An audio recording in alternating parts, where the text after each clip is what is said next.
ใหญ่เหรอน่าจะมาวันนี้คุณมาถ่ายอืมก็เริ่มไปก่อนใช่ไหมแล้วก็เริ่มไปก่อนใช่ไหมอืมเริ่มไปก่อนโอ้เริ่มไปก่อนเลยคุณมาเมื่อไหร่ก็ส่งมาให้ท่าน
เจริญพรสวัสดี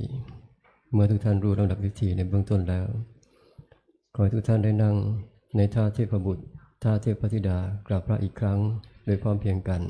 เมื่อพร้อมแล้วกราบ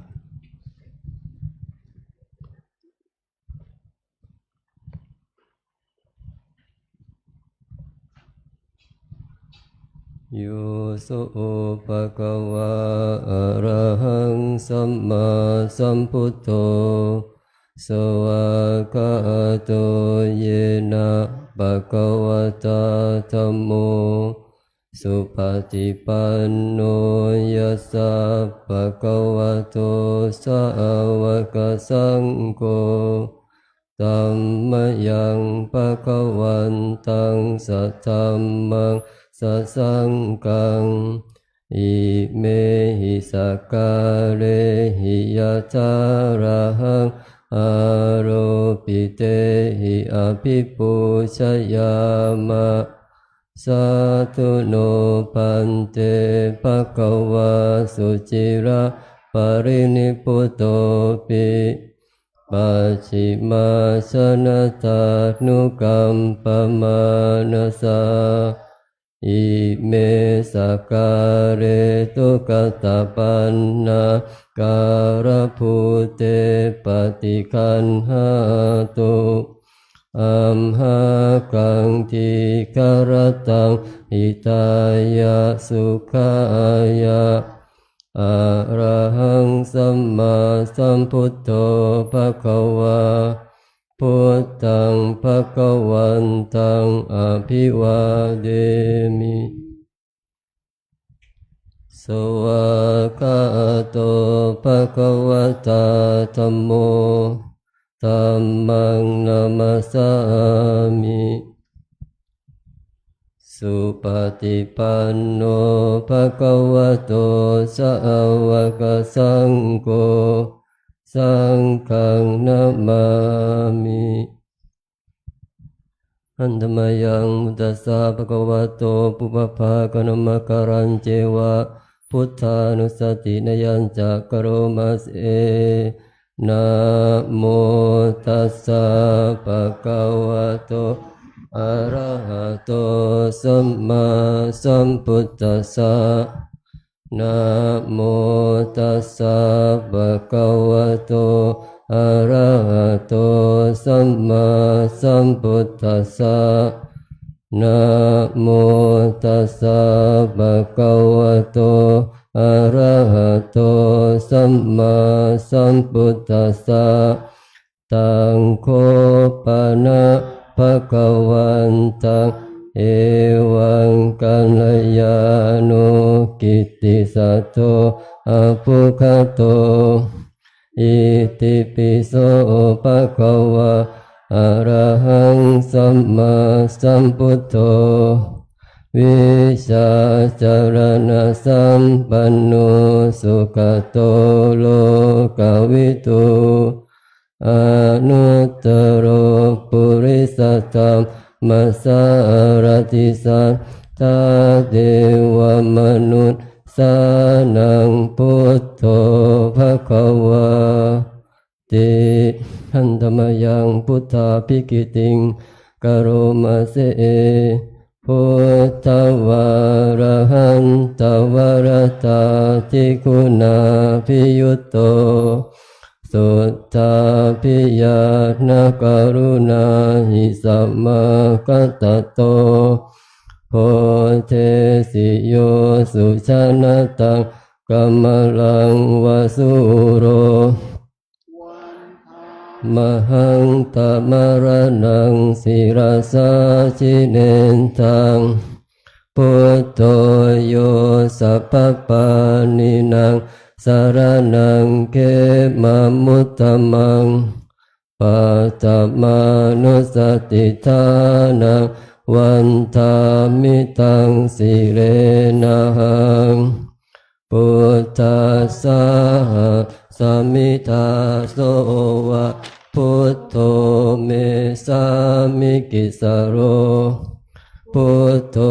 ดุขัสสะคาตาจวิทาตาจหิตาสเม พุทธัสสะนิยาเดมิสรีรันชีวิตันจิตังวันทันโตหังจริสามิพุทธเสวสุโพธิตังนาทิเมสารนังอัญญพุทโธเมสารนังวรังเอเตนะสัจจวัตเจนะวัตตายังสัตตุสาสะเนพุทธังเมวันตมานินายังปุญญาปสุตังอิทัสสัพเพปิอันตรายามิมาเหสุงตัสสะเตชะสะกายนวาจายาวเจตสาวาพุทเทกุกัมมังปะกะตังมะยายังพุทโธปฏิคันหาตุอาจยันตังกาลันตะเรสังวริตุงวะพุทเทอันตมยังธรรมานุสตินายังกโรมาเสสวากาโตภะคะวะตาธัมโมสันดิติโกอากาลิโกเอหิปัสสิโกโอปัญญิโกปัจจตังเวดิตาโบวินยูหิติหันตมยังธรรมาภิกิติงกโรมาเสสวากาตตาทิกุณโยกวะเสนะไสโยปะกะปริยัตติวิโมกะเพโทธัมโมกุโลกัปปตนาตตตาริธาริวันธรรมหังธรรมหารังวรธรรมเมตังธัมโมโยสัพพปานินังสารนังเกมะมุตตมังทุติยานุสติทานังวันทามิตังสิเรนะหังธัมมัสสะหัสสมิทาโสวะธัมโมเมสามิกิสโรธัมโมดุขัสสะกาตาจวิตาตาจหิตาสเมธัมมัสสะหังนิยาเดมิ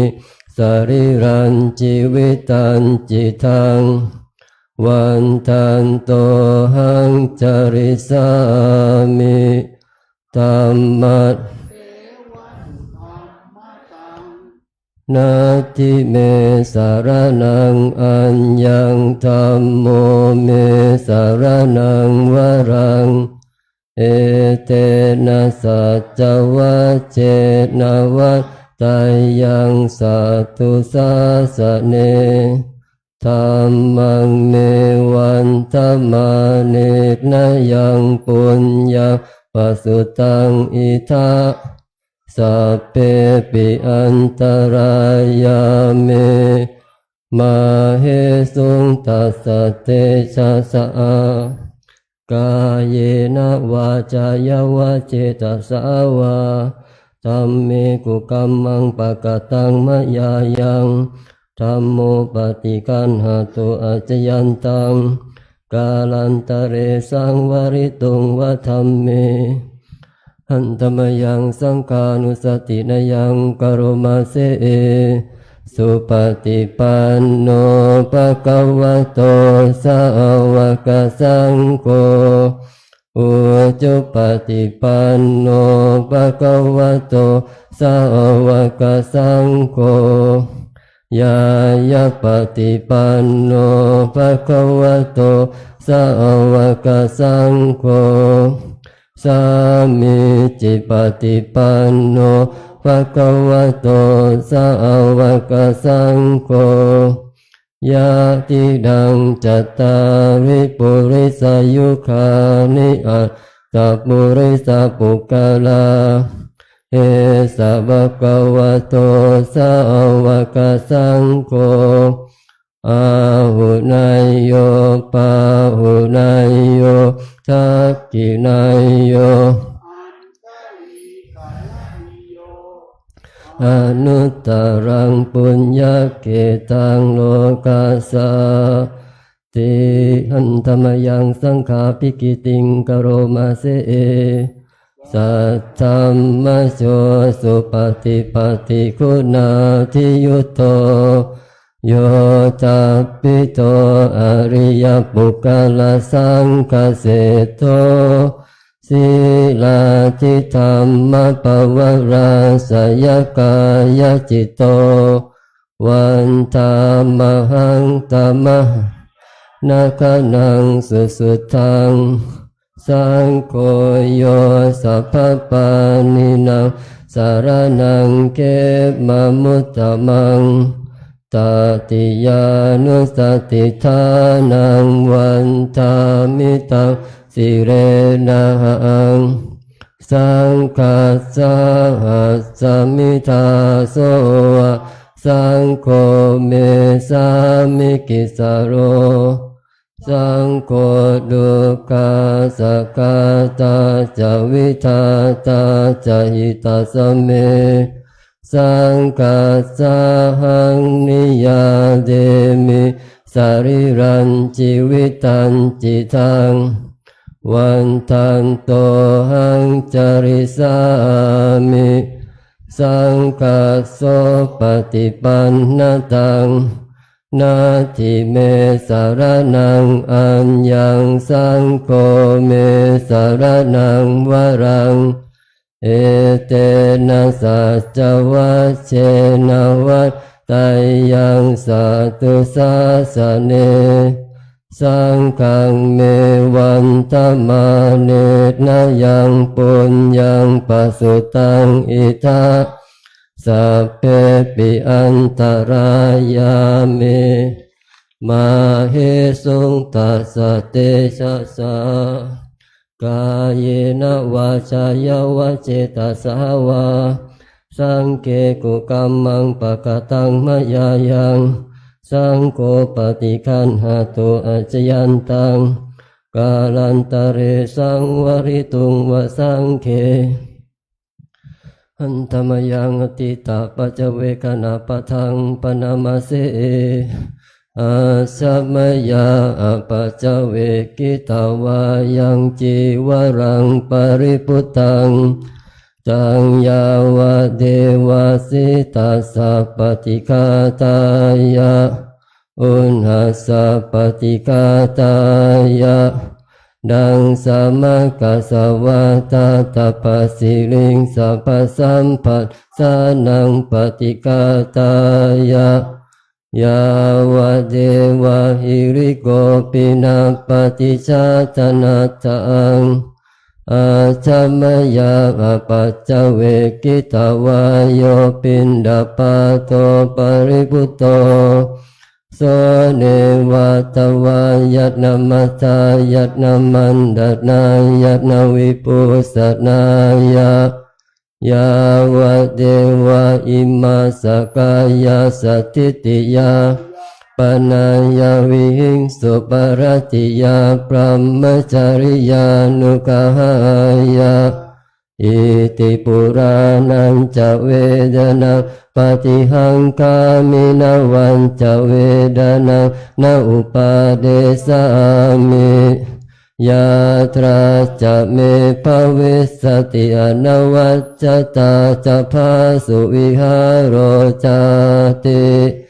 อาชัมมยาปัจจเวกิตาวายังเสนาสนังปริพุตตังตังยาวะเดวะสิตัสสะปฏิฆาตายะอุณหัสสะปฏิฆาตายะดังสัมมากัสสวะตาตปะสิลิงสัพพสัมปัสสานังปฏิฆาตายะยาวะเดวะอุตุปริสยวิโนทนังปฏิสันลานารามาตัง อาจัมมยาปัจจเวกิตวายโยกิลานะปัจจยาเพสัจปริกาโรปริบุตโตโสยาวะเดวะอุปันนานังวายาปฏิกานังเวดนานังปฏิกาตายะอัปพยาปัจจปรมัตตายาติหันตมยังติสนาทิธานคาทายโยปนามาเสอิมินาปุญญกรรมเมนะอุปัสสายากุณุตระอาจาริโยปการาจัมมาตาปิตาจยาตกาสุริโยจันทิมาราชากุณวันตานราปิจาพระมมาราชาอินทาจโลกปาราชาเดวตายะโมมิตามนุสาจัมมัสสตาเวริกาปิจาสัพเพสัตตาสุขิโหนตุปุญญานิปกตานิเมโสขังจติวิทังเทนตุกิปังปาเปทโวมะตังอิมินาปุญญกรรมเมนะอิมินาอุติเสนะจะคิปะหังสุลเพเจวตันอุปาดานาเชตนัง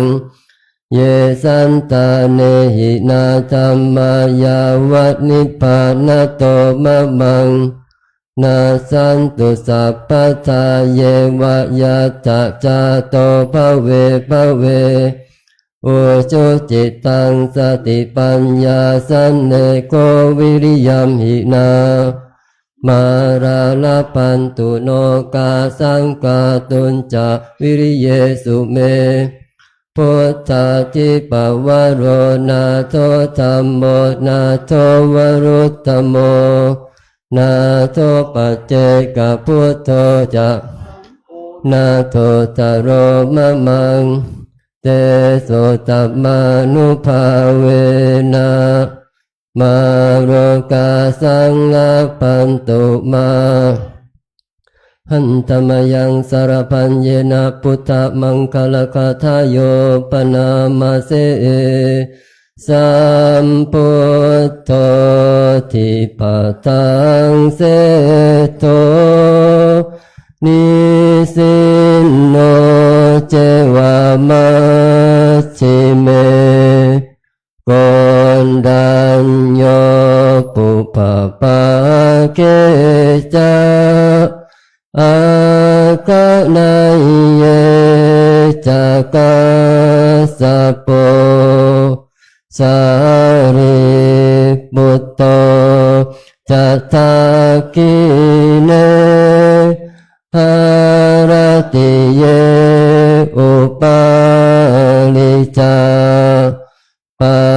จฉิเมปิจานันโตพายัพเพจักวันปฏิโมกขันลาโนจะอุตเรอิสาเนปิจารา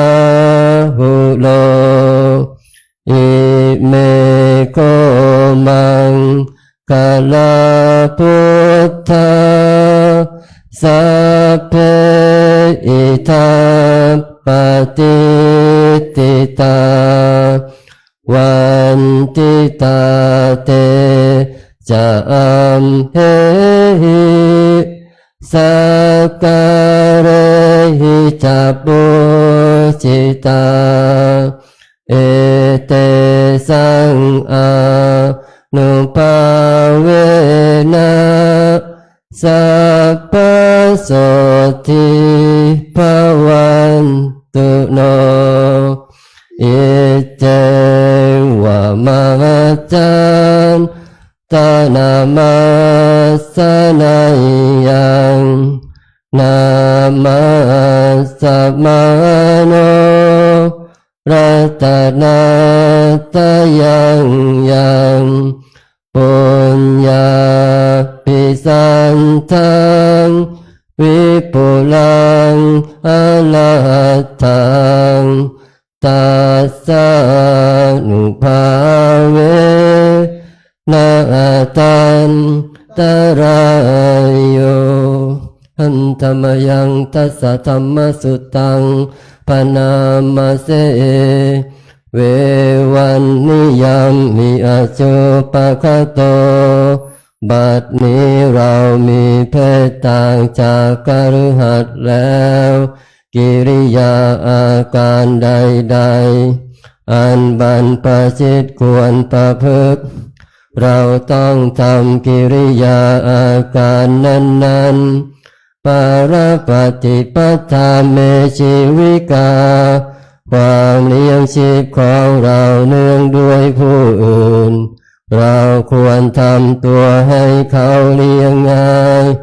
อัญโยเมอากัปโปการณิโยอาการกายวาจาอย่างอื่นที่เราจะต้องทำให้ดีกว่านี้ยังมีอยู่อีกไม่ใช่แต่เพียงเท่านี้กาจิโนโคเมอัตตาสีลโตอุปวัตติตัวเราเองโดยศีลได้หรือไม่กาจิโนโคมังอนุวิจจวินยูสัพพมจาริสีลโตนะอุปวัตติผู้รู้ใครควรแล้วติเตียนเราโดยศีลได้หรือไม่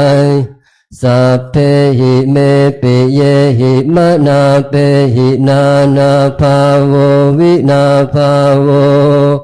เราจะเป็นต่างๆคือจะต้องพลัดพรากจากของรักของเจริญใจทั้งสิ้นไปกรรมสกมหิกรรมทายาโทกรรมโยนิกรรมพันธุกรรมปฏิสารโนเรามีกรรมเป็นของตนมีกรรมเป็นผู้ให้ผลมีกรรมเป็นแดนเกิดมีกรรมเป็นผู้ติดตามมีกรรมเป็นที่พึ่งอาศัยยังกัมมังกริสามิกัลยาณังวาปะปะกังวาตัสสะทายาโทปเวสามิเราทำกรรมใดไว้เป็นบุญหรือเป็นบาปเราจะเป็นทายาทคือจะต้องได้รับผลของกรรมนั้นไปกาตัมปุตตัสสะเมราตินทิวาวิติปตันติวันคืนล่วงไปบัดนี้เราทำอะไรอยู่กาจิโนโคหังสุญญาคาเรอภิรามามิเรายินดีในเสนาสนะอันสงัดหรือไม่อาทิโนโคเมอุตริมนุสธรรมะอลมะริยญาณทัสสนะวิเศโสอธิคโตคุณวิเศษของเรามีอยู่หรือไม่โสหังปัจฉิเมกาเลสัพพมจาริหิปุตโตนะมังกุภวิสามิที่จะทำให้เราไม่เก้อเขินในเวลาเพื่อนบรรพชิตถามภายหลังอิเมโคทัสสะธัมมาธรรม10ประการนี้แลปัปปชิเตนะอันบรรพชิตอาภินหังปัจเจเวคิตาภาควรพิจารณาเนืองเปิดย้อนมาที่หน้าหนึ่งหันธรรมยังทักินะโมลิธาตุนมการปตัญเจวะวชิรพุทธรูปปตัญจะปนามาเส นะโมพุทธายะนะมามิติโลกะโมลิโนหะกุเตปะติติตังปุชิตังสัพพะโลเกหิกิติมันตานะโมหะรังอะหังวันทามิสัพพะทาอังกะวะหะเยปุเรรัมเมโกวิลาลาคาปะปะเตสะหิเหมะโคหะคาเพทะขีนะโมลิธาตุโยอะหังวันทามิสัพพะทากายเยนะวาจายะเจตสาวะวชิรังนามะปฏิมังอิทธิปฏิหาริยการะพุทธรูปังอะหังวันทามิสัพพะโสสัทธาโสทิภวันตุเมเปิดไปหน้า100หันธรรมยังสิริมังคลักมหาเทราภิตุติคาทายโยปนามาเสสิริธาตามหาเทโรอิริโกสิริมังคโลมังคโลปายาเมทาวิมังคโลปายาเทสโกคารธานิยาปาโมโคสิสานุสิสนายโกโลกานุกรรมปิเมตายะสติปัฏฐานาธารโกสติมาปะมาโตจะตังนามาสามิสัพพะทาติสมณะวิสุทธิวงศ์โสภาสง่าองค์ทรงสิริมิวางวายสำรวมยืนเดินนั่งผู้พร้อมพรั่งด้วยละอายปัญญาขจรขจายชี้อุบายอันมงคลควรแก่ฐานะโครดนำสิทธิรู้ทุกหมู่ชนชาวโลกต่างได้ยนสงเคราะห์ชนด้วยเมตตาผู้ทรงสติปัฏฐานตลอดกาลทุกเวลาทรงนามสติมาไม่ประมาทองค์อาจงามข้าขอนมัสการประดิษฐานในทุกยามเจราผู้ทรงนามว่าสิริมังคาโลญาติโยมทุกท่านช่วงนี้อยู่ในช่วงไหว้ทุกข์ถวายอาลัยสมเด็จพระนางเจ้าสิริกิติ์พระบรมราชชนนีพระพันปีหลวงนั้นถือกันว่าเป็นวันสำช่วงระยะสำคัญสวดอภิธรรม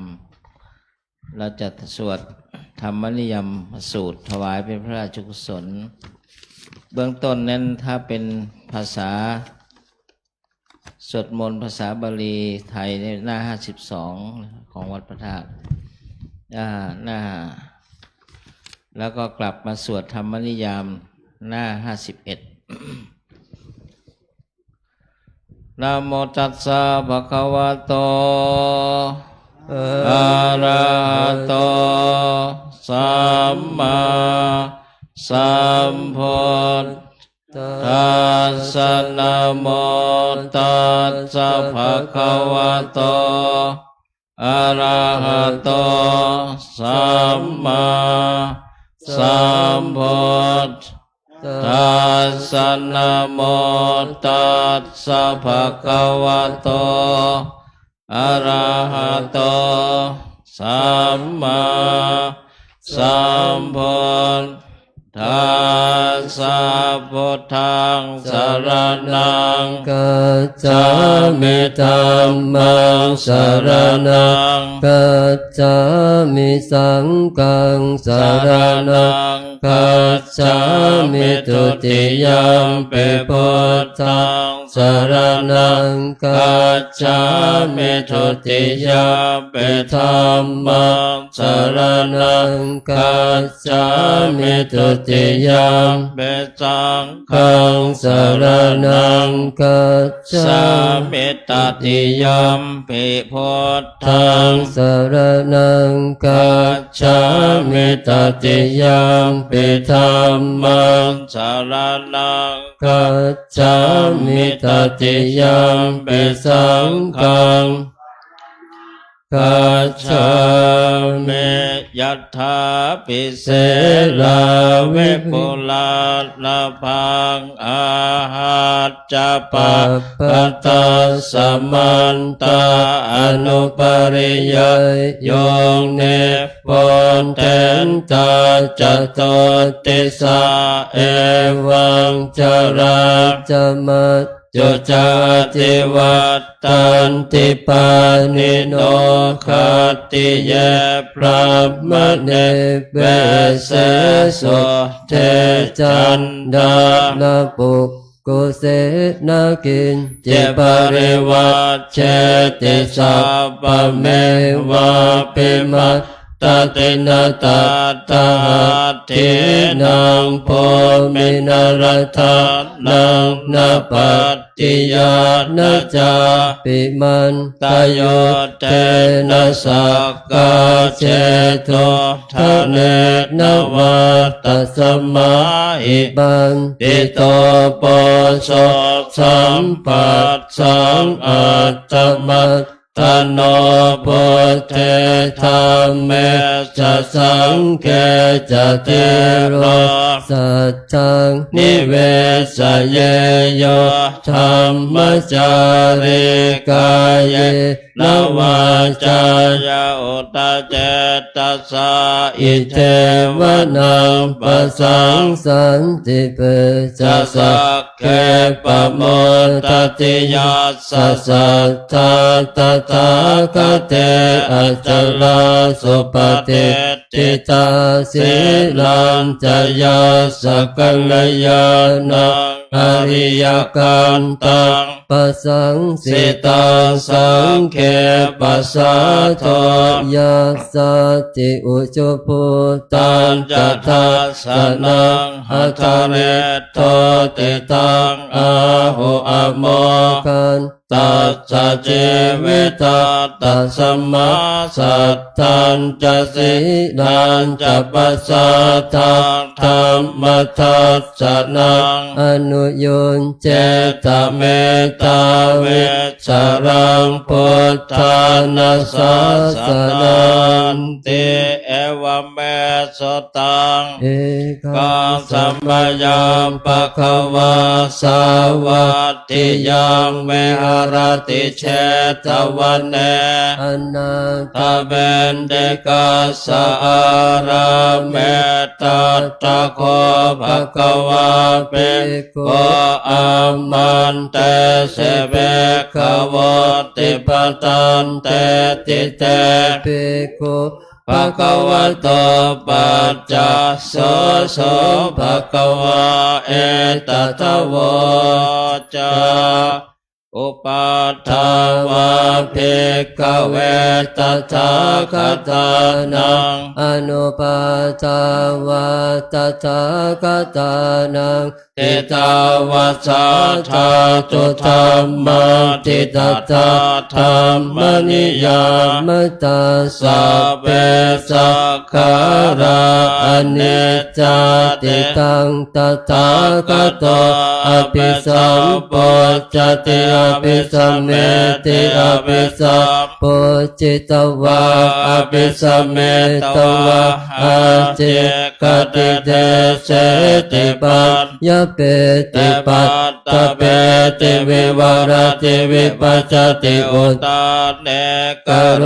ติสัพเพสังขาราอนิจจติอุปัฏฐาวะภิกขเว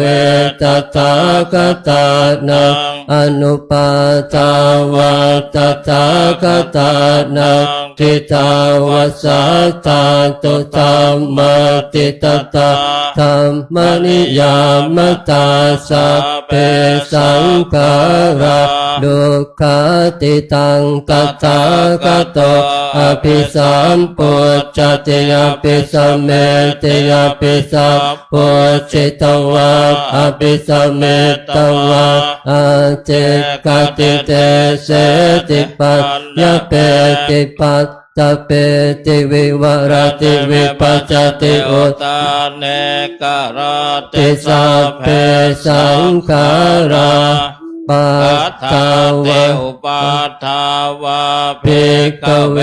ตถาคตานังอนุปาทาวะตถาคตานังทิตาวะสัทธาตุธัมมาติตตาธัมมนิยามตาสัพเพ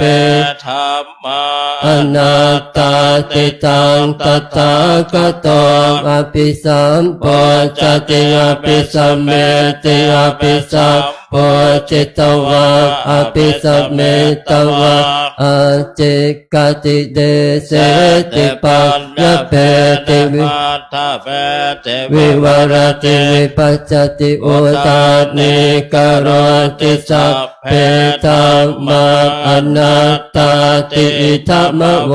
สัพพะคะวะอัตตมนาเตปิโกภะคะวะโตปัสสิตังอภินันตุเตสัพเพสังขาราอนิจจติยถาปัญญายปัสสติเป็นตติโตเกเอสมาโควิสุทธิยาสัพเพ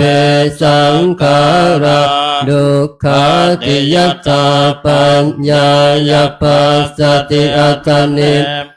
จติโดเกเอสมาโควิสุทธิยาสัพเพธัมมาอนัตตาติยถาปัญญายปัสสติอัตตนิพินดติโดเกเอสมาโควิสุทธิยาอัปปกาเตมนุษเสสุเยสนาปาลคามิโนอัตถายังอิตราปัจจติระเมวะนุตาวติเยจะโคสัมมาตาคาเตดัมเมธัมมาโนวัตติโนเตชนะปารเม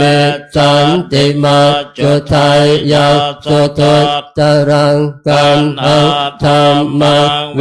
ปหายสุกังภาเวตบันดิโตโอกาอโนกมะคัมมวิเวเกยัตตตุระมะตัตราภิรติมิจฉัยยหิตวากาเมอกินจโนปริโยตปัยยะอัตตานังเจตกะเลเส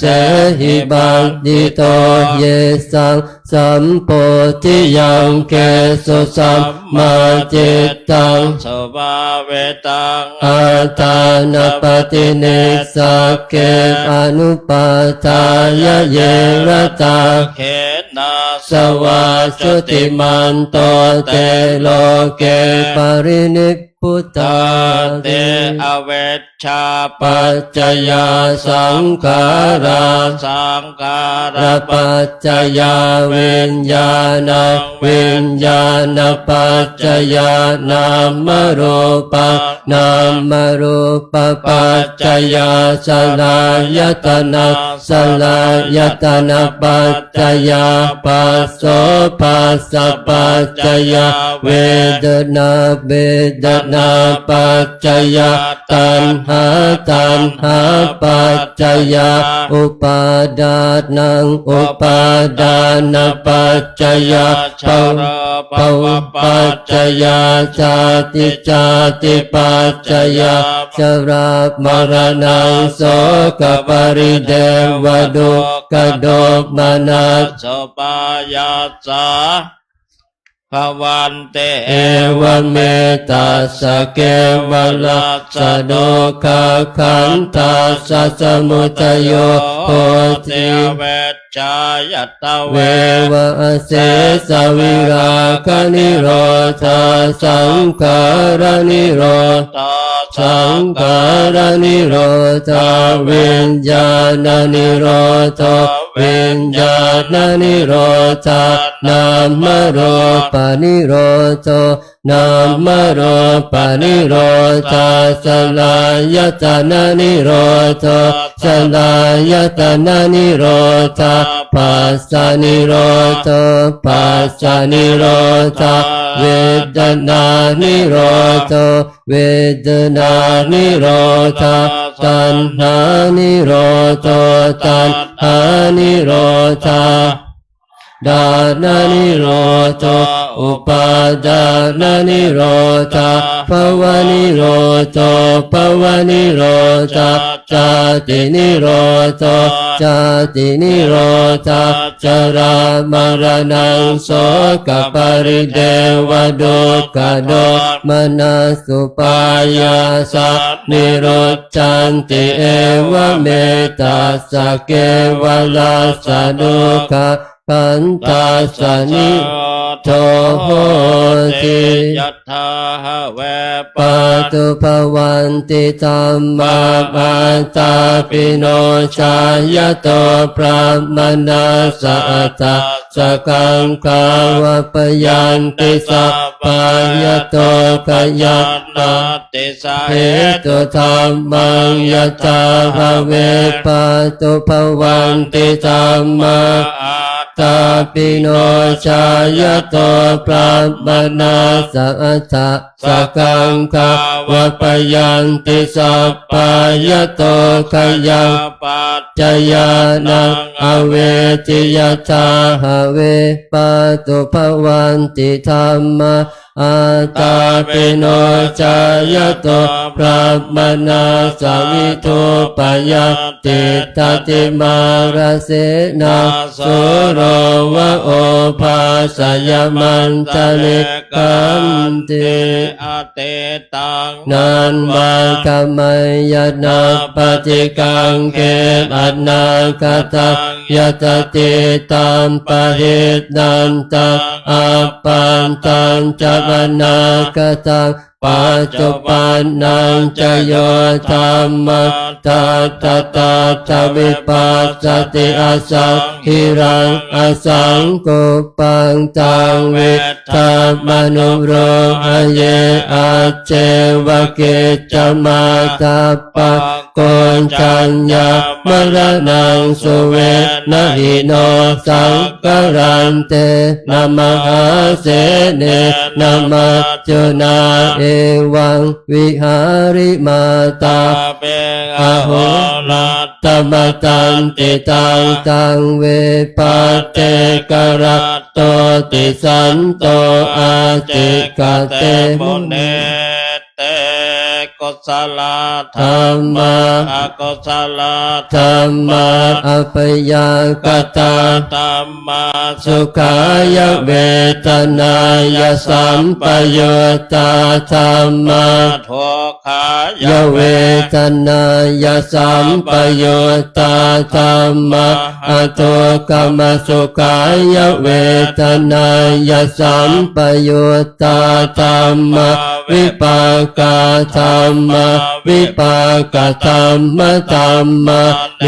ววิปากานาวิปากาธัมมะธัมมาอุปาทินนุปาทานิยาธัมมาอนุปาทินนุปาทานิยาธัมมาอนุปาทินานุปาทานิยาธัมมาสังกิเลสสังกิเลสิกาธัมมาอสังกิเลสอสังกิเลสิกาธัมมาอสังกิเลสาสังกิเลสิกาธัมมาสวิตกสวิจาราธัมมาอวิตกวิจารมัตตาธัมมาอวิตกวิจาราธัมมาปิติสังกตาธัมมาสุขสังกตาธัมมากาสังกตาธัมมาสเนนะปะหะตัปปะธัมมาภาวนายปะหะตัปปะธัมมาวัฏาสเนนันภาวานายปะหะตัปปะธัมมาทัสสเนนะปะหะตัปปะเหตุกาธัมมาภาวนายปะหะตัปปะเหตุกาธัมมาวัฏาสเนนันภาวานายปะหะตัปปะเหตุกาธัมมาอาจยคามิโนธัมมาอัปปจยคามิโนธัมมาเนวาจยคามิโนธัมมาจยกามิ มิโนธัมมาเสกาธัมมาอเสกาธัมมาเนวเสกานาเสกาธัมมาปริตตาธัมมามหกตาธัมมาปมานาธัมมาปริตตารัมมนาธัมมามหกตารัมมนาธัมมาอัปปมานารัมมนาธัมมา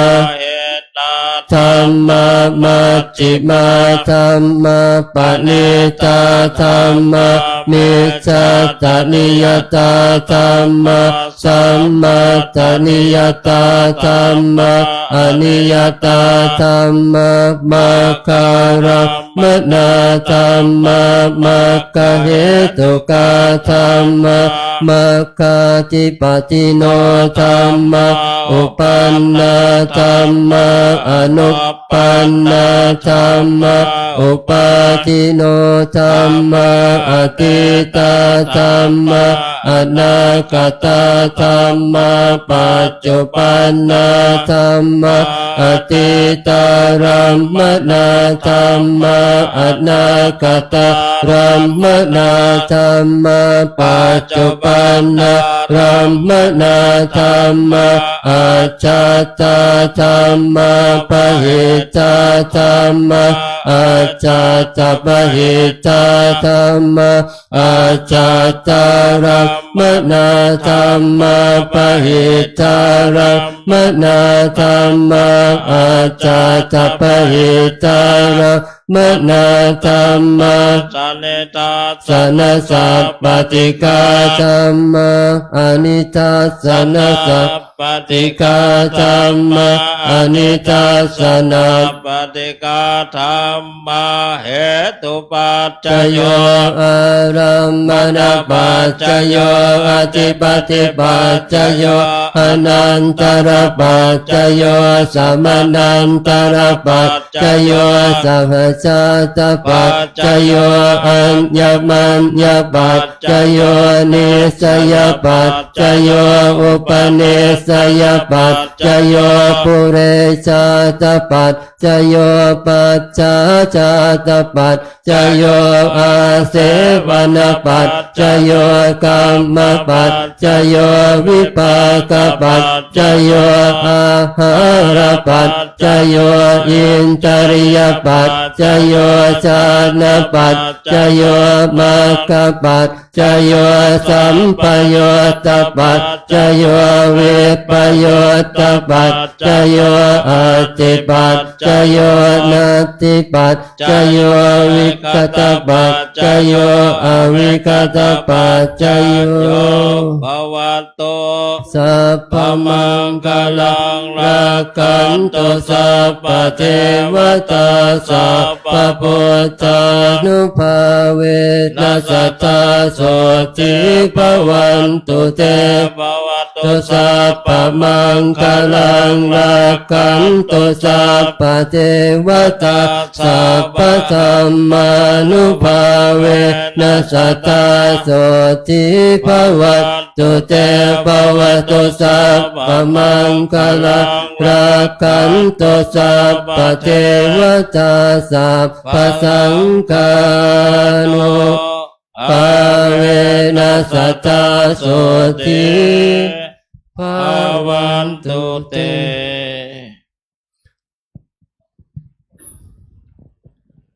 กราบพระพุทธ3 ครั้ง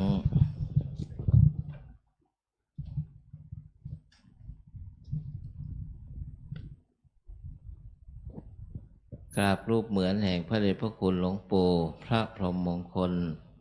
หลวงปู่ทองสิริมังคลมหาเถระ3 ครั้ง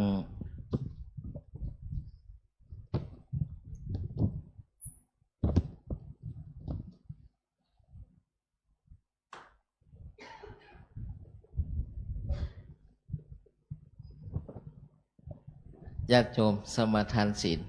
นะ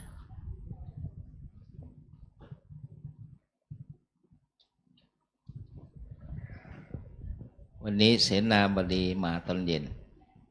ตอนเช้าไปถวายราชกุศลในหลวงร.9ที่วิไลการชีพของอำเภอจอมทองเทียบเท่าเสนาบดีนั่นหลวงพ่ออยู่ตอนเช้าตอนบ่ายท่านไปศาสนกิจคณะสงฆ์สลับกัน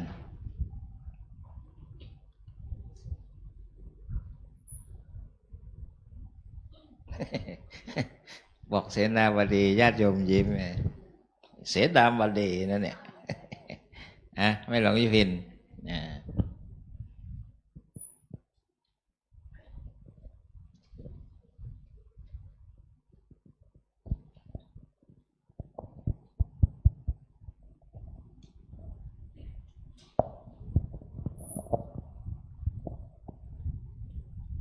ขอเชิญทุกท่านกราบพระพร้อมกันค่ะกราบกราบกราบอิมินาสการเรนะตังพุทธังอภิปูชยามะอิมินาสการเรนะตังธัมมังอภิปูชยามะอิมินาสการเรนะตังสังฆังอภิปูชยามะอะระหังสัมมาสัมพุทโธภควาพุทธังภควันตังอภิวาเทมิกราบสวากขาโตภควตาธัมโมธัมมังนามัสสามิกราบสุปฏิปันโนภควโตสาวกสังโฆสังฆังนะมามิกราบ อาราธนาศีลก่อนนะคะ มายังพันเต ติสารเนนะสหะอัฏฐศีลานิยาจามะ ทุติยัมปิมายังพันเต ติสารเนนะสหะอัฏฐศีลานิยาจามะ ตติยัมปิมายังพันเต ติสารเนนะสหะอัฏฐศีลานิยาจามะ นะโมตัสสะภะคะวะโตอะระหะโตสัมมาสัมพุทธัสสะนะโมตัสสะภะคะวะโตอะระหะโตสัมมาสัมพุทธัสสะนะโมตัสสะภะคะวะโตอะระหะโตสัมมาสัมพุทธัสสะ นะโมตัสสะภะคะวะโตอะระหะโตสัมมาสัมพุทธัสสะนะโมตัสสะภะคะวะโตอะระหะโตสัมมาสัมพุทธัสสะนะโมตัสสะภะคะวะโตอะระหะโตสัมมาสัมพุทธัสสะ พุทธังสรณังคัจฉามิ พุทธังสารนังคัจฉามิ ธัมมังสรณังคัจฉามิ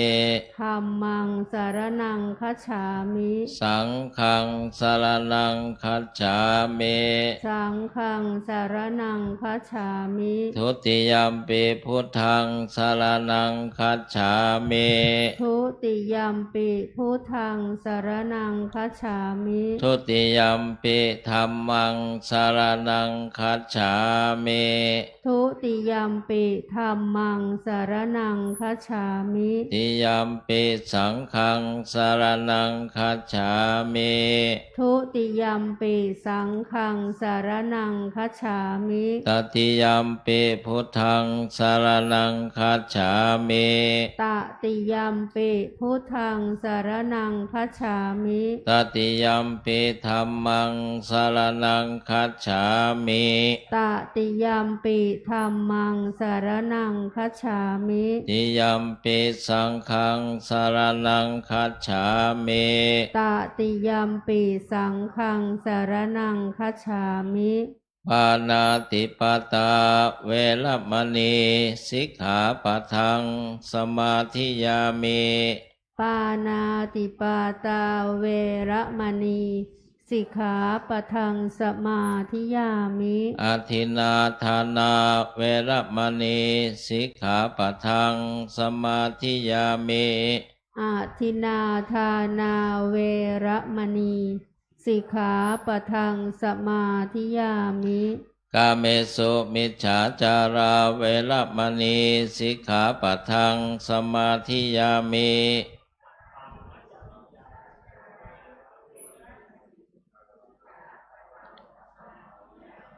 อาพรหมจริยาเวรมณีสิกขาปะทังสมาธิยามิ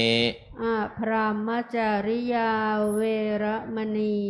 สิกขาปะทังสมาธิยามิ มุสาวาทาเวรมณีสิกขาปะทังสมาธิยามิ มุสาวาทาเวระมณีสิกขาปะทังสมาธิยามิ สุราเมรยมัชฌัปปมาทัฏฐานา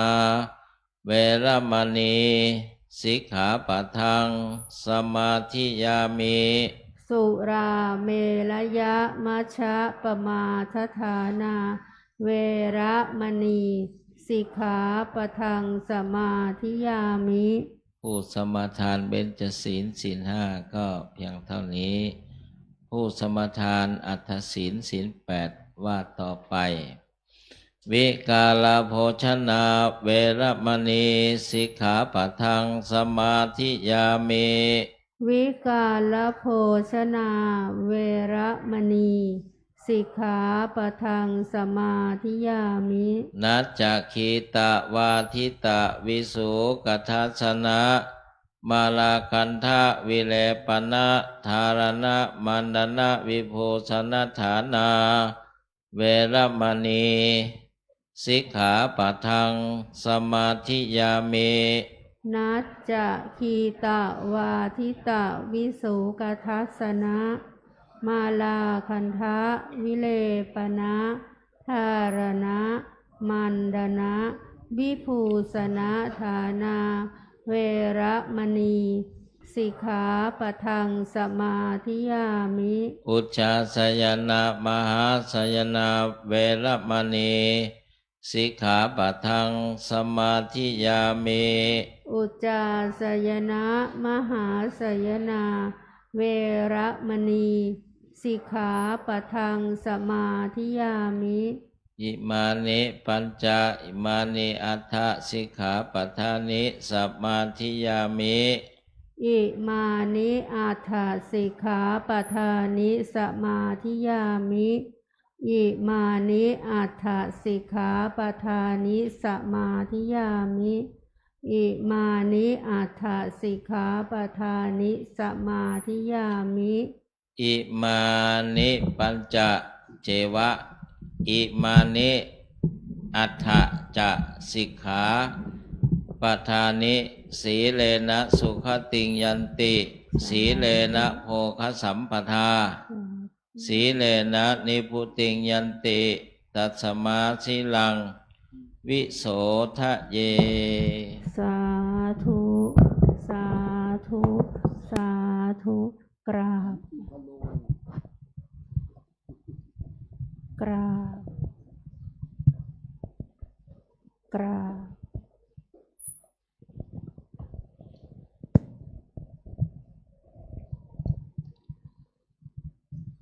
ขอถวายความเคารพและขอโอกาสพระเดชพระคุณพระมรเวที ผู้ช่วยเจ้าวาดพระรามหลวง วัดพระธาตุศรีจอมทองวรวิหาร ขอโอกาสพระเถรานุเถระ สวัสดีน้องสามเณรเจริญพรแม่ชีญาติโยมอุบาสกและอุบาสิกาทุกท่านวันนี้วันธรรมสวนะตรงกับวันที่5ธันวาคม2568ประเทศไทยถือว่าวันที่5ธันวาคมนั้นเป็นวันพ่อแห่งชาติเป็นวันคล้ายวันพระราชสมภพพระบาทสมเด็จพระบรมชนกาธิเบศรอดุลยเดชภูมิพลมหาราชในหลวงรัชกาลที่9โดยเป็นการรำลึกนึกถึงอุปการะคุณความกตัญญูต่อผู้ที่ได้ชื่อว่าเป็นบิดาหรือว่าเป็นพ่อในสังคมไทยก็ได้ยึดถือปฏิบัติกันมาเป็นระยะเวลาอันช้านานวันนี้ก็เป็นวันธรรมสวนะก็คือวันแห่งการฟังธรรมวัดพระธาตุศรีจอมทองโดยพระเดชพระคุณหลวงปู่พระพรหมมงคลหลวงปู่ทองของเราท่านก็ได้ทำให้วันธรรมสวนะเป็นวันแห่งการได้ฟังธรรมอย่างสมชื่อกับวันเพราะว่าธรรมสวนะแปลว่าฟังธรรมวัดพระธาตุศรีจอมทองนั้นมีการฟังธรรมภาคเช้าถ้าในพรรษาก็จะมีฟังธรรมพื้นเมืองภาคบ่าย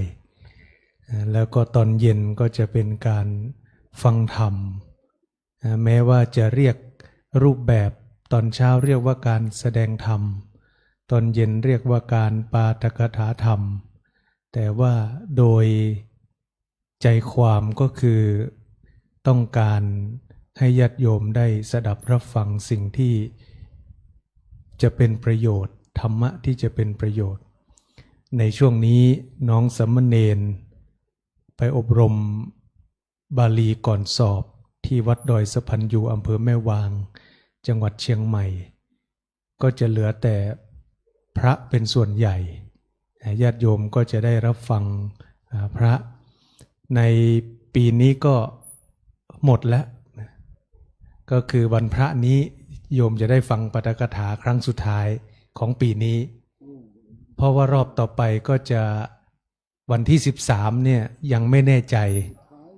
13ซึ่งตรงกับวันกตัญญู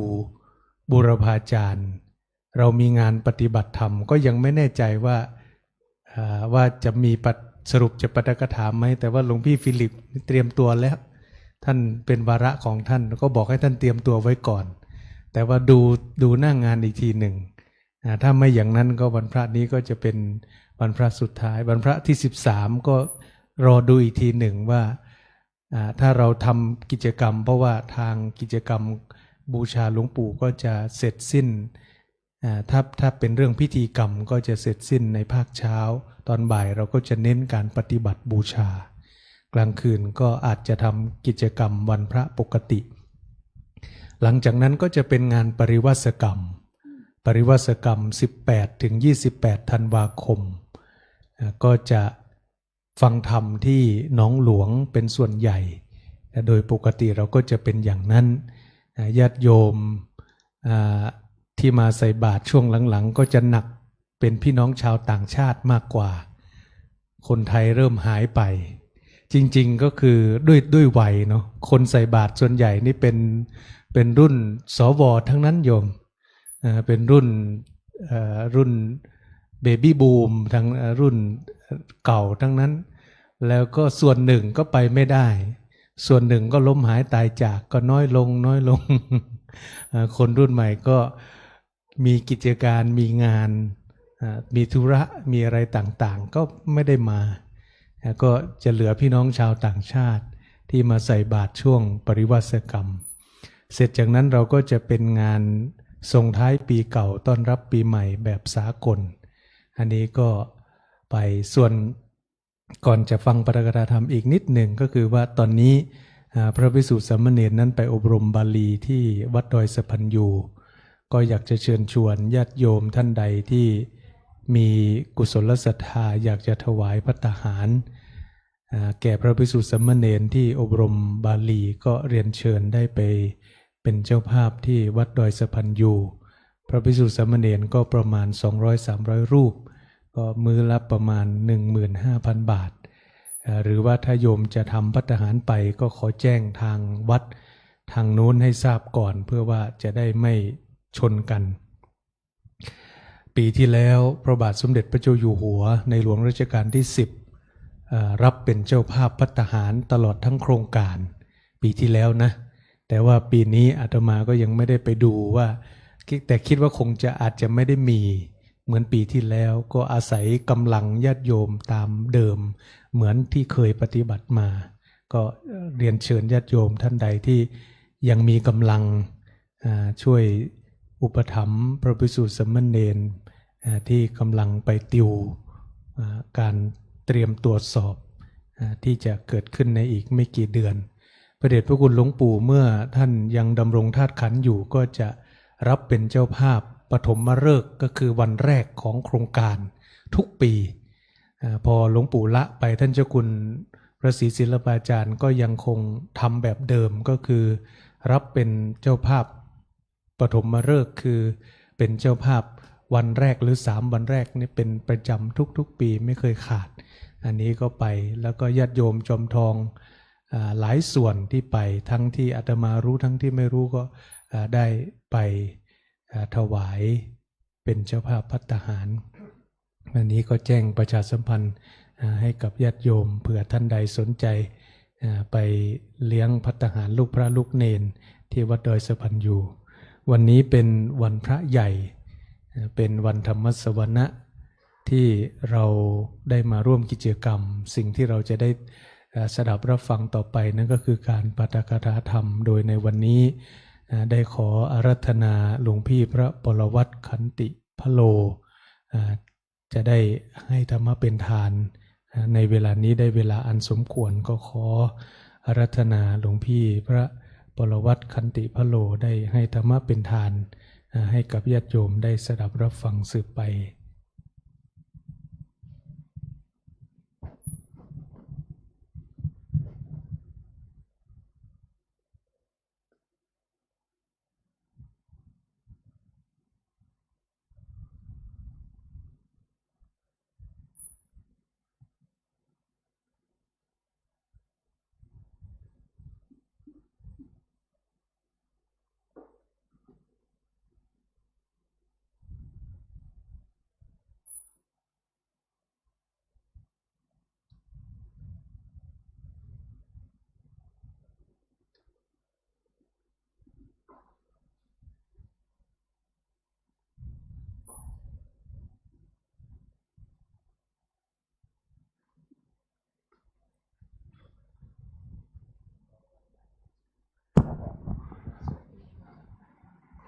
ความนอบน้อม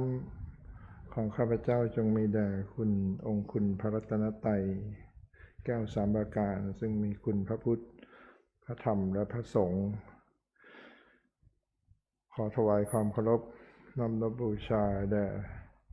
สรีระสังขารพระเดชพระคุณพระพรหมมงคลหลวงปู่ทองสิริมังคโลประชาอาจารย์ตลอดจน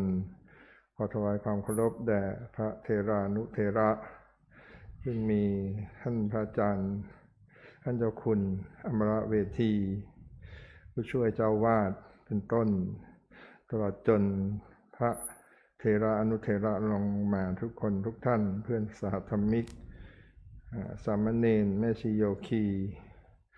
อุบาสกอุบาสิกาทั้งหลายผู้รับชมรับฟังทางบ้านก็นั่งตามสบายเอามือลงเนาะวันนี้ก็เป็นวาระที่อาตมาภาพก็ได้มาปาฐกถาในยามที่บ้านเมืองนี้มีความวุ่นวายจะบอกว่าบ้านเมืองที่ประเทศเราอย่างเดียวก็ไม่ใช่มันก็มีความวุ่นวายไปทั่วนะแต่พวกเราก็มันวุ่นข้างนอกแต่เราไม่เอาเข้ามาวุ่นในใจนะความวุ่นวายมันอยู่ข้างนอกแต่ใจเรานั้นรักษาทำคำสอนไว้ให้ดีนะวันนี้ก็ที่เป็นวันที่5นะธันวาคมซึ่งมีนัยยะซึ่งเป็นประชาชนชาวไทยถือว่าเป็นวันพ่อมาภาพก็ระลึกถึงพระคุณอันประเสริฐของบิดาผู้ที่เราทุกคนได้เคารพนะตลอดจนบุพการีผู้ให้โอกาสได้ให้ลมหายใจเรา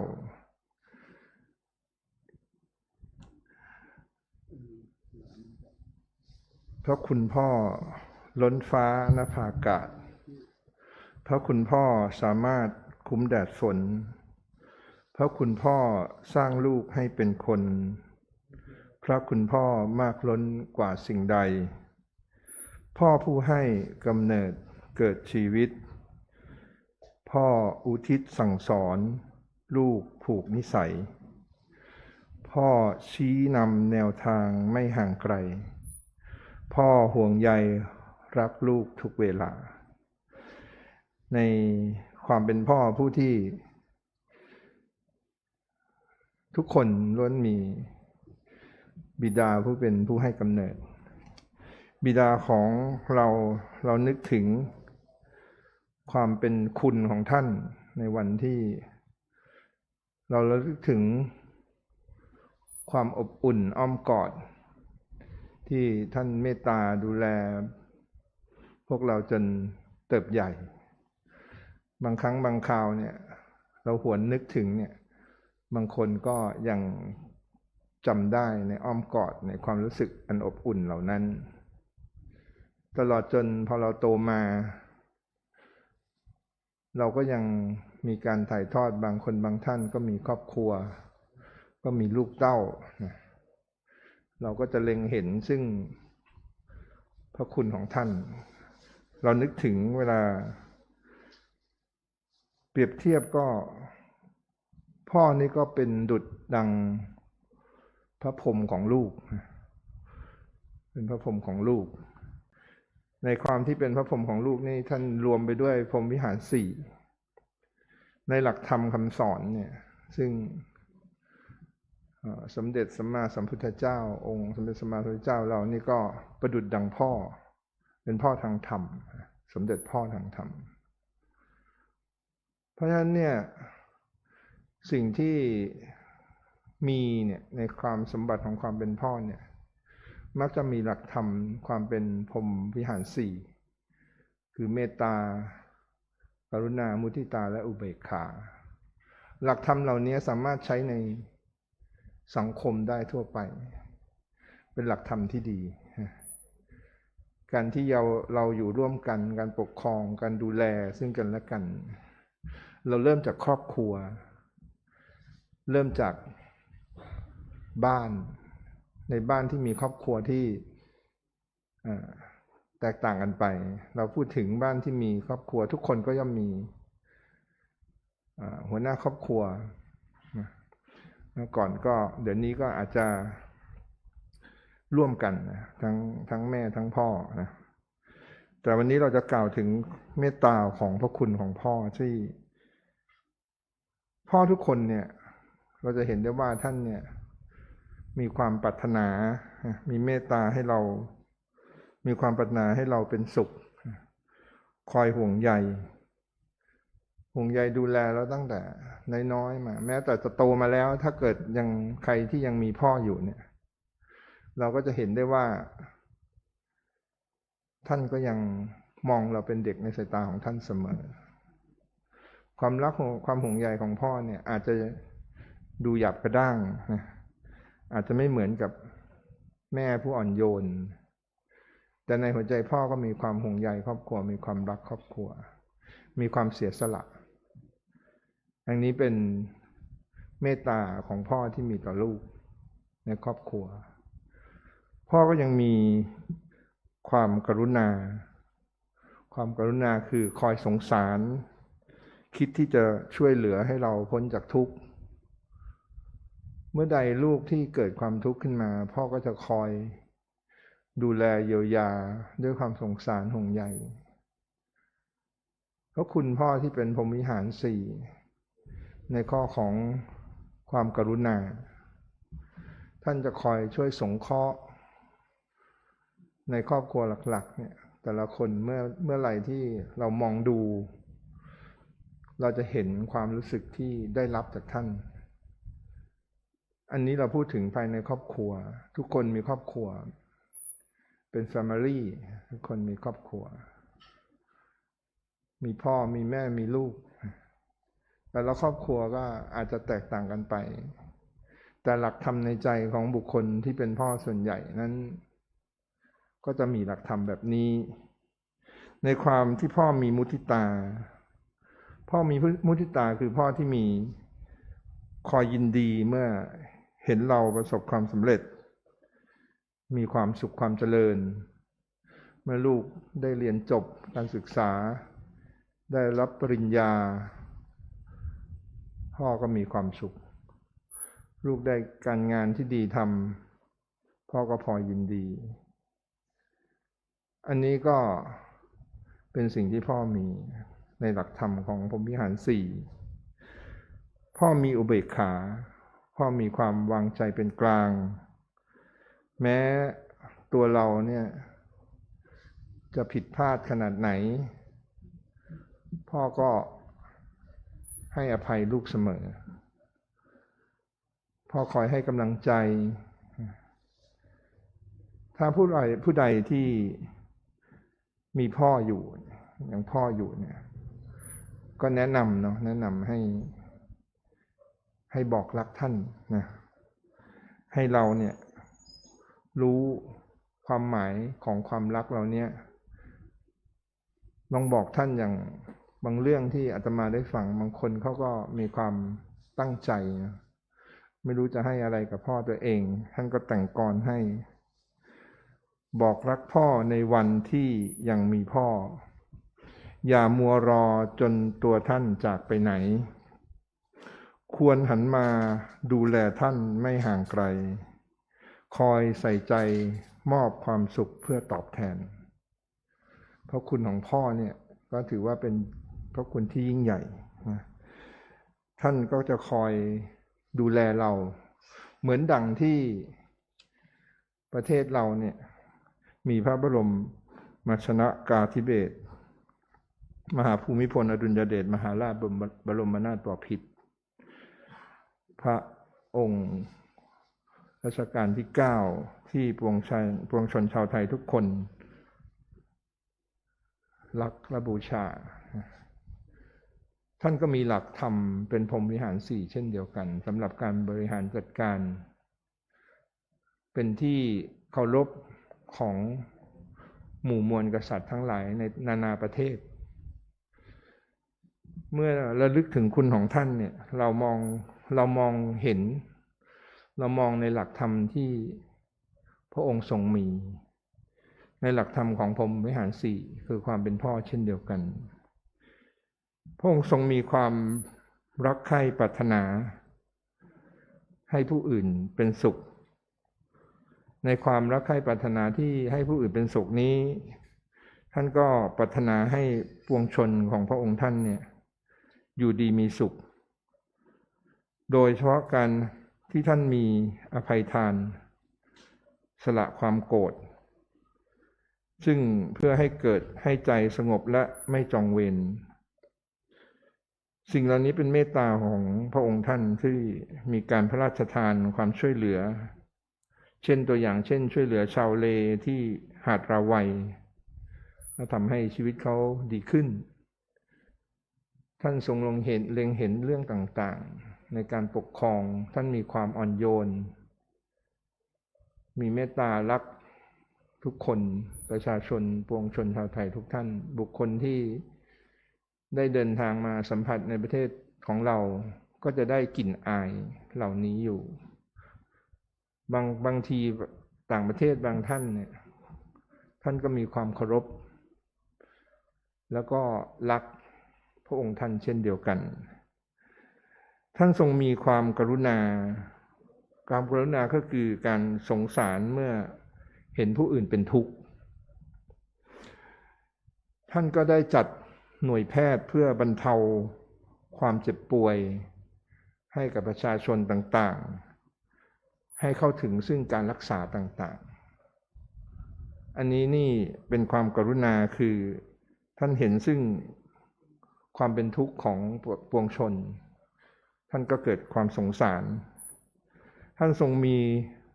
โครงการพระราชดำริต่างๆมากมาย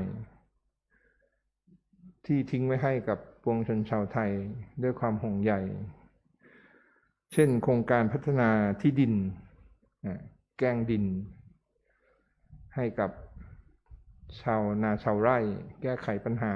ดินเปรี้ยวต่างๆโครงการหลวงพัฒนาชาวเขาซึ่งก็เป็นผลสำเร็จทำให้การอยู่ของหมู่ปวงประชาชนเหล่านั้นดีขึ้นอันนี้คือความกรุณาของท่านที่เป็นพรหมวิหารที่เราเห็นยังมีอีกมากมายหลายๆอย่างอันนี้เราก็ยกตัวอย่างมาเพื่อที่จะให้ระลึกถึงซึ่งคุณงามความดีของพระองค์ท่านพระองค์ทรงมีมุทิตาท่านทรงยินดีเมื่อได้เห็นผู้อื่นได้ดีท่านมีการสนับสนุนเราจะเห็นได้จากการที่ท่านสนับสนุนการศึกษาและศิลปะวิทยาศาสตร์ต่างๆส่งเสริมคนดีแสดงถึงความยินดีที่พระองค์มีต่อประชาชนทุกคนทุกท่านที่มีความก้าวหน้าอันนี้คือมุทิตาก็เป็นหลักธรรมพรหมวิหารสี่ที่พระองค์ใช้ปกครองซึ่งเราก็จะจำเรื่องพวกนี้ไว้เป็นหลักเพื่อที่จะเอาไว้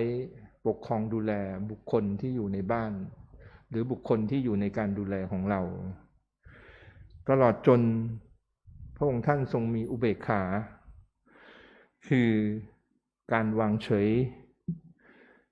ทำใจเป็นกลางไม่โอนเอียงด้วยความรักโลภโกรธหลง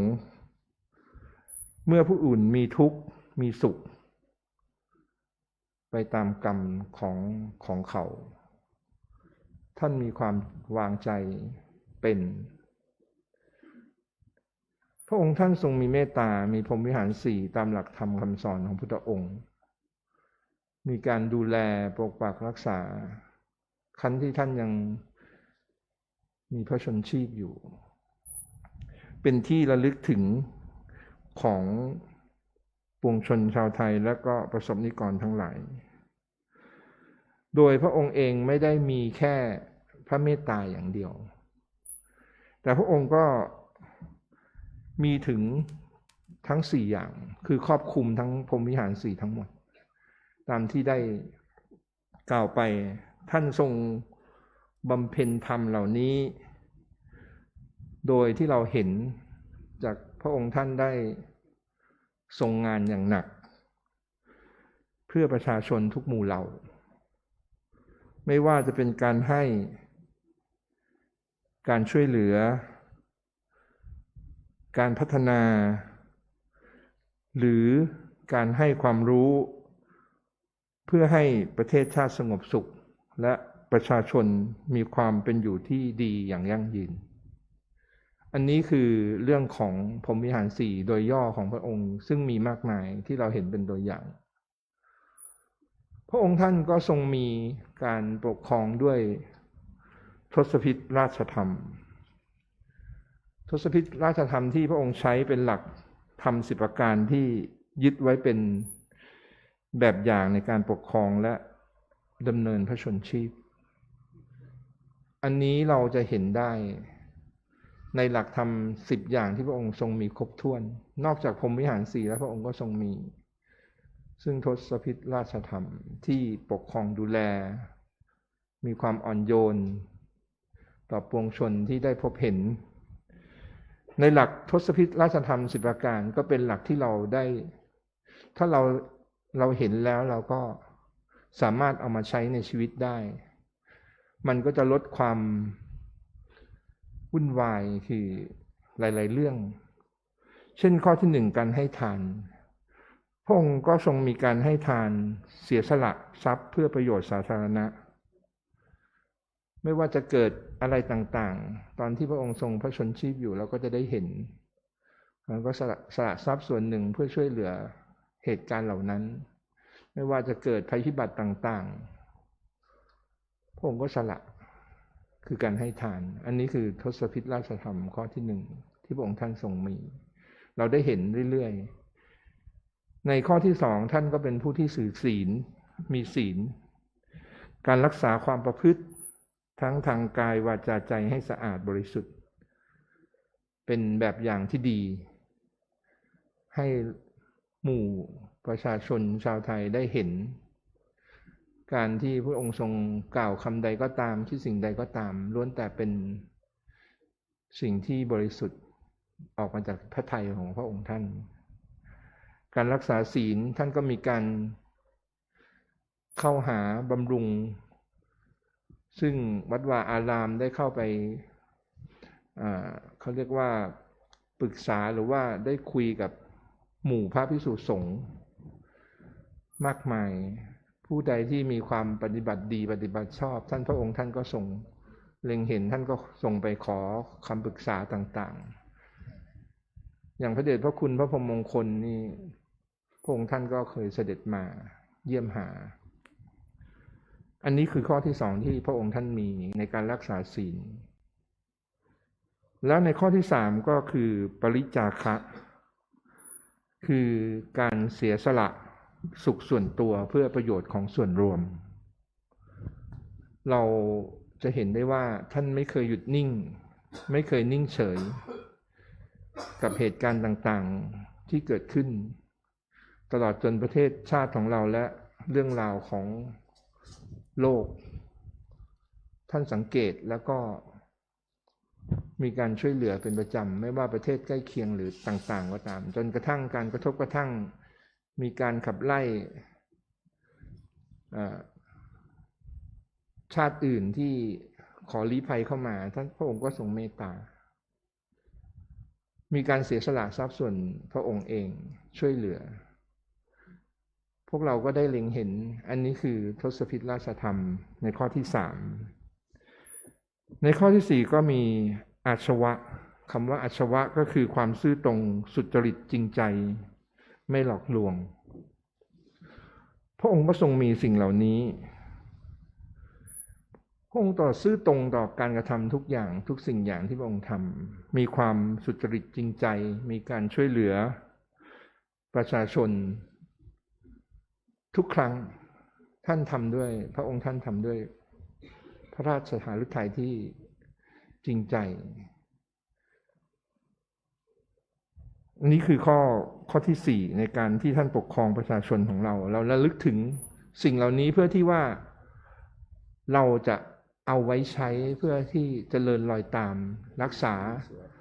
แนวทางที่พระองค์ทรงทิ้งไว้ให้ต่างๆโดยที่เราได้เคยเห็นและระลึกถึง ในข้อที่5ในทศพิธราชธรรมก็คือมัทวะคือความอ่อนโยนมีอัธยาศัยที่ดีไม่เย่อหยิ่งเราจะเห็นทุกครั้งที่เวลาพระองค์เสด็จออกไปพระพาสในที่ต่างๆคนแก่คนเฒ่าท่านก็น้อมกายของพระองค์ลงซึ่งเข้าไปพูดคุยอย่างใกล้ชิดซึ่งไม่มีการถือตัวเราเห็นซึ่งความอ่อนโยนของพระองค์ท่านที่เป็นตัวอย่างเราจะได้ระลึกถึงและเจริญรอยตามที่อาตมาภาพยกตัวอย่างเหล่านี้มาก็เพราะว่าเห็นว่าสิ่งเหล่านี้คือสิ่งที่มีคุณแล้วก็ในข้อที่6ก็คือตปะคือความเพียรการข่มใจตนเองไม่ให้เกลียดค้านไม่มัวเมาสุขเราจะเห็นได้ว่าพระองค์ท่านเป็นตัวอย่างที่ดีท่านไม่เคยหยุดท่านไม่เคยมีวันหยุดท่านเดินทางอยู่ตลอดเวลาท่านไปทุกที่ไม่ว่าจะเส้นทางนั้นจะเป็นหนทางที่ยากลำบากท่านก็ไปแม้จะนั่งอยู่บนพื้นดินท่านก็นั่งท่านมีความอดทนมีความเพียร ที่จะช่วยเหลือประชาชนของพระองค์ท่าน และในข้อที่7ในทศพิธราชธรรมที่เราเห็นของท่านที่ท่านมีอยู่ก็คืออโกทะก็คือความไม่โกรธท่านไม่เคยใช้อำนาจตามอารมณ์ของพระองค์ท่านทรงตัดทุกเรื่องราวด้วยความนุ่มนวลด้วยเหตุผลแล้วก็ความคิดที่ท่านตรีตรองและใคร่ควรไว้อย่างดีแล้ว ท่านไม่เคยแสดงอาการโกรธให้เราเห็นตั้งแต่อาตมาภาพเองเป็นเด็กจนโตมาไม่เคยเห็นท่านมีแต่เมตตาตลอดมาท่านมีการเพียรตปะขึ้นความเพียรในการรักษาสิ่งเหล่านี้ไว้อยู่สม่ำเสมอแล้วก็มีความไม่โกรธไม่ใช้อำนาจตามอารมณ์ของพระองค์เองไม่เคยเห็นแล้วข้อที่8ก็คืออวิหิงสาความไม่เบียดเบียนผู้อื่นซึ่งพระองค์ท่านไม่เคยเบียดเบียนประชาชนพระองค์ท่านไม่เคยเบียดเบียนผู้คนต่างๆเพราะท่านมีพรหมวิหาร4ในใจมีแต่ความเมตตามีความช่วยเหลือมีความกรุณามีความสงสารท่านมีแต่ความเสียสละต่างๆเราจึงเห็นหลักธรรมพวกนี้ซึ่งเป็นหลักธรรมที่เราสามารถนำมาใช้ในตัวเราได้ตลอดจนข้อที่9ในทศพิธราชธรรมคือขันติคือความอดทนซึ่งพระองค์เองทรงแสดงความอดทนให้เราเห็นไม่ว่าจะร้อนจะหนาวถ้ามีกิจการงานที่ท่านต้องทำท่านไม่เคยย่นย่อท้อถอยท่านก็เสด็จไปตลอดไม่ว่าอากาศฝนจะตกน้ำจะท่วมเราเห็นเมตตาธรรมที่พระองค์ท่านทรงปกครองประชาราษฎร์อย่างชัดเจนท่านอดทนต่อสภาวะต่างๆท่านมีการฝึกกายฝึกใจอย่างดีท่านมีการอดทนต่อ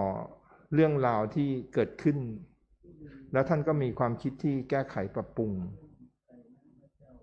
ความอดทนก็ถือว่าเป็นข้อสำคัญที่พวกเราผู้ใดที่มีความอดทนก็ถือว่าเป็นพื้นฐานสำคัญพระองค์เองก็ส่วนพระสัมมาสัมพุทธเจ้าเองพระองค์ก็ทรงสอน เรื่องความขันติคือความอดทนถ้าเรามีความอดทนเคยอดทนเราจะทนอยู่กับเรื่องต่างๆได้ไม่ว่าจะเป็นการปฏิบัติการเจ็บการป่วยถ้าเราอดทนเป็นเราผ่านมันไปได้ครั้งต่อๆไปเมื่อเราพบเจอมันอีกมันก็จะเป็นเรื่องง่ายการฝึกใจข่มใจอดทนจากความโลภความโกรธความหลงต่างๆมันก็จะทำให้เราเนี่ย ผ่านการอดทนมาแล้วเมื่อถึงเวลาที่เราเจอเหตุเหล่านี้ที่มันหนักหนาจากความทุกข์ที่เกิดขึ้นจากความโลภความโกรธความหลงทั้งหลายเนี่ยมันคือกิเลสเราก็จะผ่านมันไปได้ และในข้อที่10ก็คืออวิโรธนะคือความไม่ประพฤติผิดจากธรรม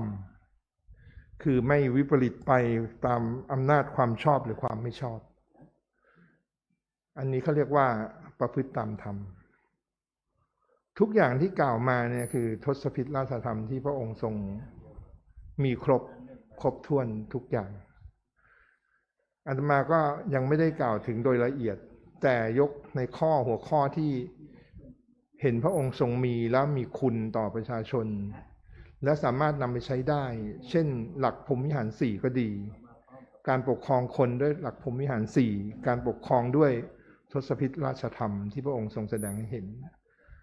เมื่อเราระลึกถึงเราก็จะเห็นหลักธรรมเหล่านี้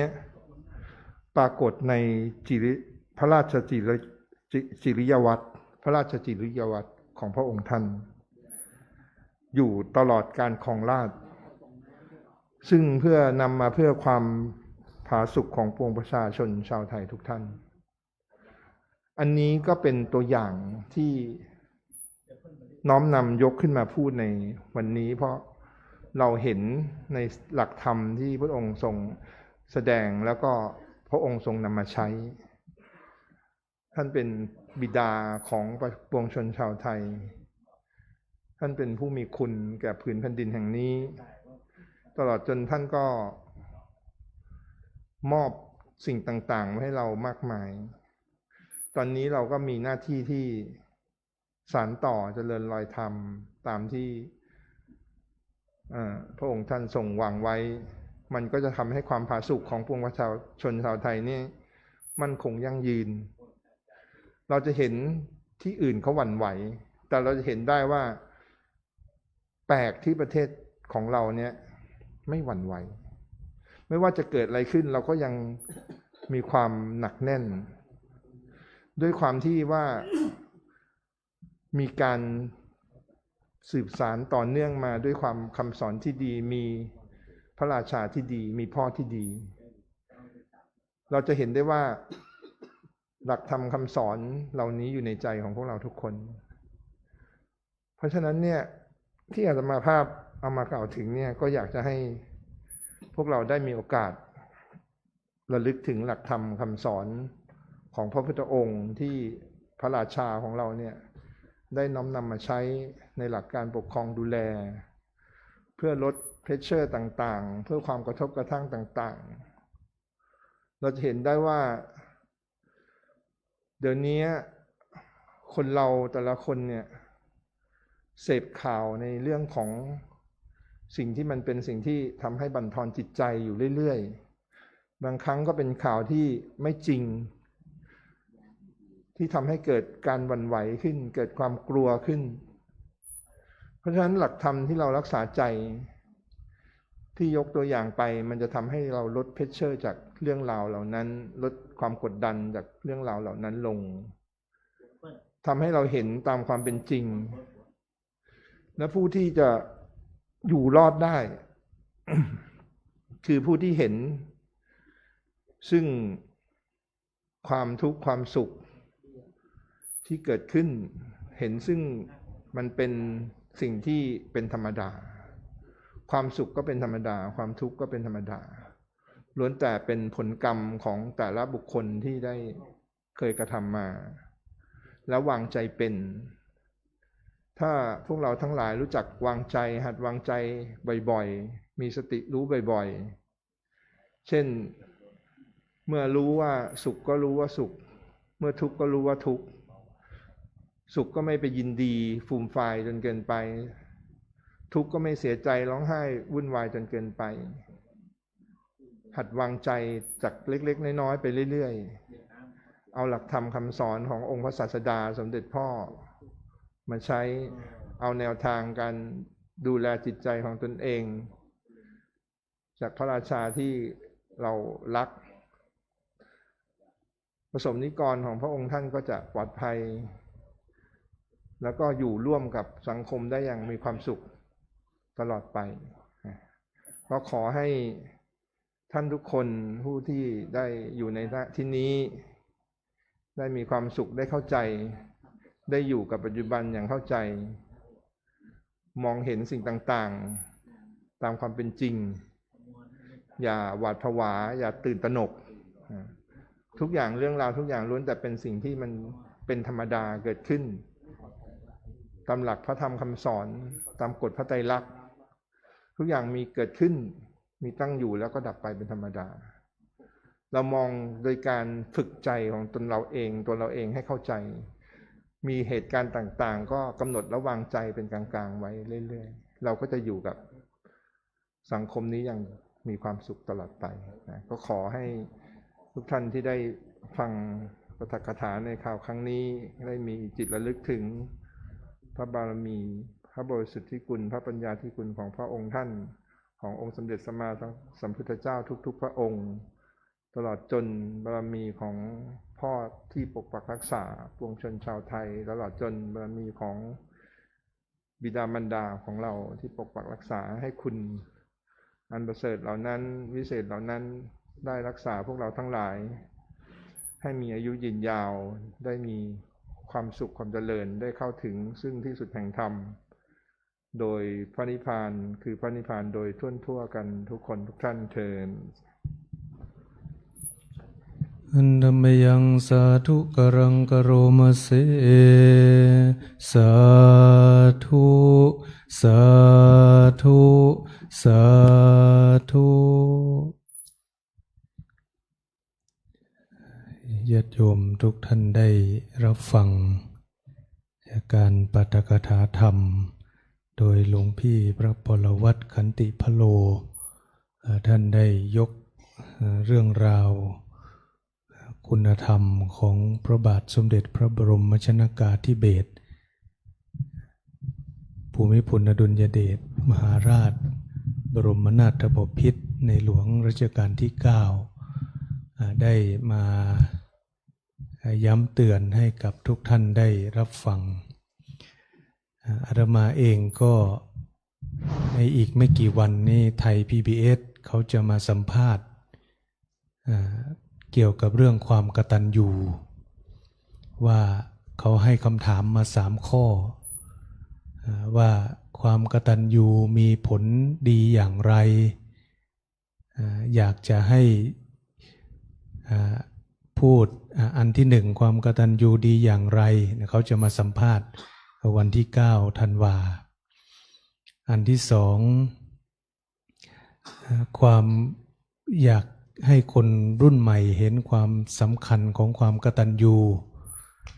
อันนี้คำถามที่2ทำอย่างไรให้คนรุ่นใหม่เห็นความสำคัญของความกตัญญูอันที่3ก็ความกตัญญูเป็นเสน่ห์ของไทยใช่หรือไม่มีความคิดเห็นอย่างไรให้3คำถามให้ตอบประมาณคำถามละ5 นาทีท่านว่าอย่างนั้นนะทางทีวีช่องไทย PBS จะมาสัมภาษณ์ก็เวลาพูดถึงพระคุณพ่อพระคุณแม่ในยุคปัจจุบันก็เป็นเรื่องที่ค่อนข้างจะพูดยากเพราะแต่ละครอบครัวแตกต่างกันสิ่งสำคัญเลยก็คือความกตัญญูพระพุทธเจ้าไม่ได้ตรัสลอยๆก่อนที่พระพุทธเจ้าจะตรัสความกตัญญูพระพุทธเจ้าจะตรัสบุพการีก่อนต้องมีบุพการีก่อนถึงมีกตัญญูถ้าเราไม่พูดบุพการีเราไปพูดกตัญญูเลยเนี่ยก็ผิดจากหลักของพระพุทธเจ้า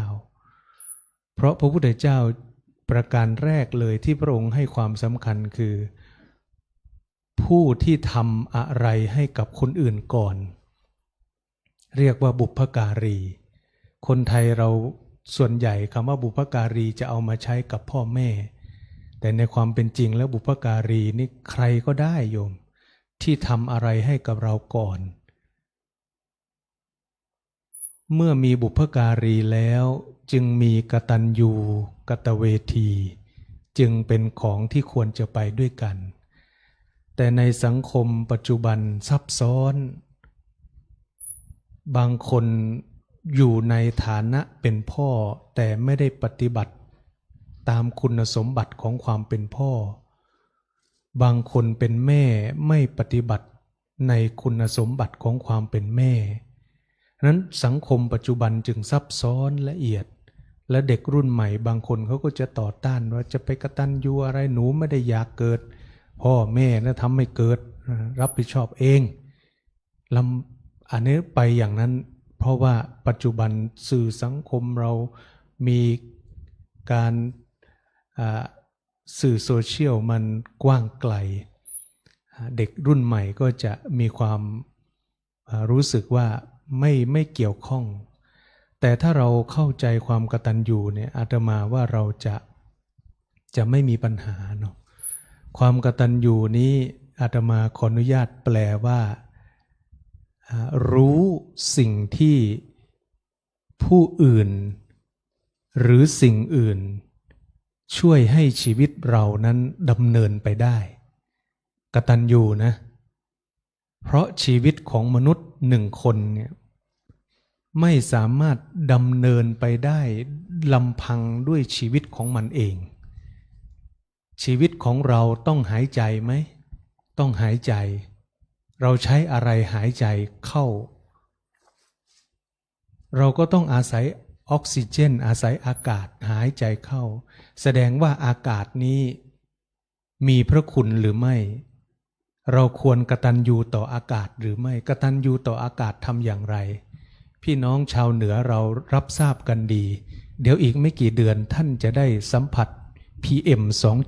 2.5 เห็นไหมล่ะอากาศมันไม่ดีเราหายใจเข้าไปก็โอ้โหมะเร็งปอดเลยเชียงใหม่อันดับหนึ่งของประเทศไทยเพราะแม้แต่เราไม่ได้เป็นคนจุดไฟเผาป่าที่อื่นเขาเผามาก็มาเดือดร้อนในแม่โยมเพราะถ้าคนเราไม่กตัญญูต่อธรรมชาติก็จะต้องทำโทษเราบ้างธรรมชาติจะต้องสอนต้องเตือนเราบ้างว่าถ้าเรายิ่งทำอย่างนี้ผลก็จะเกิดขึ้นมากขึ้นเรื่อยๆทวีคูณมากขึ้นเรื่อยๆทุกวันนี้ก็เลยนี่แหละเราก็เลยต้องมาซื้อเครื่องฟอกอากาศต้องมามีตัวช่วยเพื่อที่ไม่อย่างนั้นเราก็สูดเอาแต่ PM 2.5 เข้าไปนั้นชีวิตเราเกี่ยวเนื่องอะไรบ้างโยมดินเกี่ยวเนื่องกับเราไหมดินก็เกี่ยวเนื่องเราอาจจะไม่ได้ปลูกข้าวโดยตรงก็เกี่ยวเนื่องโยมก็ปลูกลำไยทำไร่ทำสวนดินน้ำลมไฟธาตุทั้งสี่เกี่ยวข้องหมดถ้าเราทำลายแหล่งน้ำของเราอย่างเช่นทางเหนือเนี่ยจะถือการถมบ่อน้ำว่าไม่ดีเป็นอัปมงคลเพราะเขาขุดบ่อน้ำเพื่อเอาไว้ใช้สอยถ้าเราไปปิดกั้นไม่ให้เขาใช้สอยเสียก็ถือว่าเราทำสิ่งที่ไม่ถูกไม่ควรก็ต้องรักษาแหล่งน้ำรักษาอันนี้ก็คือว่าเราทั้งหมดทั้งมวลความกตัญญูไม่ได้พูดเพียงแค่พ่อกับแม่ปู่ย่าตายายเท่านั้นไม่ใช่แต่ทุกสิ่งทุกอย่างทุกคนที่เกี่ยวข้องกับชีวิต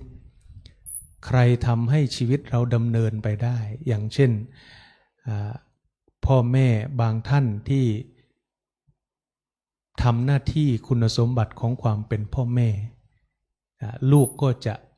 อยากจะรักษาพ่อแม่อยากจะดูแลพ่อแม่เพราะลูกได้ประโยชน์ได้เรียนรู้จากพ่อแม่แต่ถ้าพ่อแม่ท่านใดไม่ปฏิบัติในคุณธรรมของความเป็นพ่อเป็นแม่บางครั้งลูกก็อาจจะไม่ได้ใส่ใจตรงนี้ก็อาจจะมีลูกบางประเภทที่เข้าถึงธรรมอย่างเช่นน้องวันเฉลิมในเรื่องทองเนื้อก้าวลำยองนะโยมลำยองเนี่ยมันเป็นขี้เหล้าเนาะแต่วันเฉลิมเนี่ยมันไปโตอยู่ในวัดเนาะหลวงตาอบรมสั่งสอนมันมาดีแม่มันขี้เหล้าอย่างใดมันก็ตึงเลี้ยงแม่มันตึงเอาใจใส่แม่มัน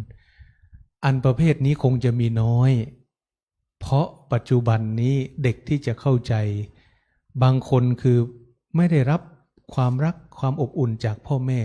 แต่เขาก็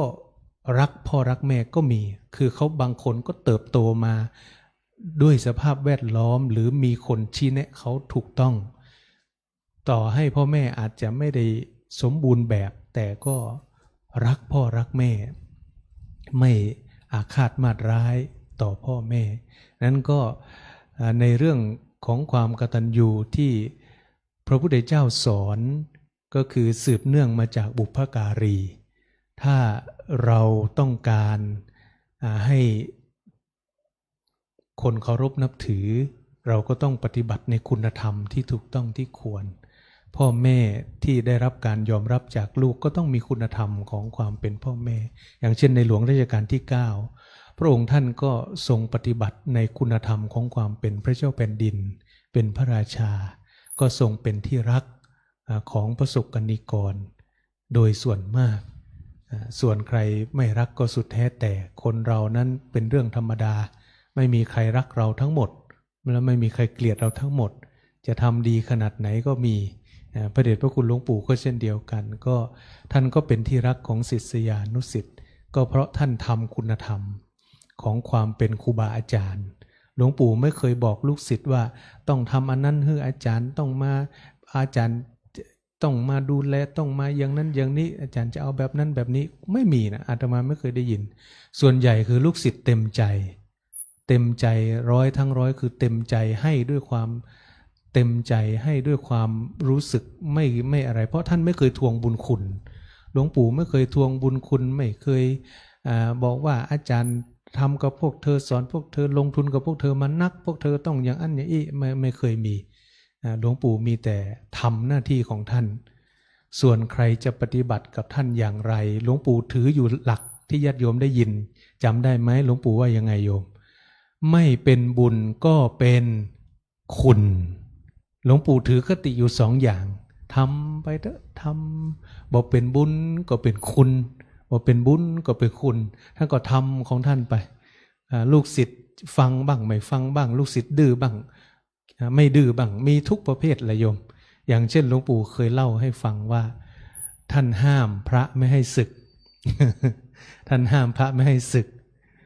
สงสัยจะเป็นพระหนุ่มพระวัยรุ่นนะแต่ท่านไม่ได้เล่ารายละเอียดท่านบอกว่าท่านห้ามพระไม่ให้ศึกแล้วพระนั้นก็เลยเอาหนังสติ๊กไปยิงนกนะโยมเอาไปไล่ยิงนกไปนุ่นไปทำหลวงปู่อู้ว่ามันเงี้ยย่อเฮืออาจารย์ อันเงี้ยย่อเฮืออาจารย์เป็นกำเมืองเนาะไม่รู้จะแปลยังไงคือประชดเนี่ยประมาณนั้นเนาะประชดทำประชดเฮืออาจารย์ไปคือท่านไม่ได้โกรธไม่ได้อะไรแต่ท่านคือบางครั้งมันไม่ถึงวาระไม่ถึงคราว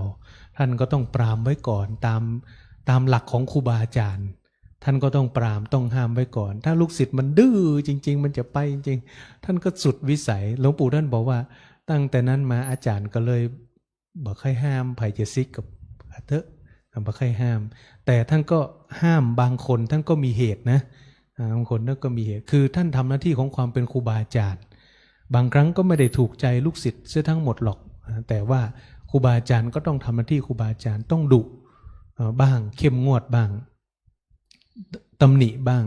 เป็นหน้าที่ของท่านนะเพราะว่าท่านต้องทำส่วนความกตัญญูก็เป็นเรื่องของผู้ที่ได้รับมาอย่างเช่นลูกศิษย์อย่างเช่น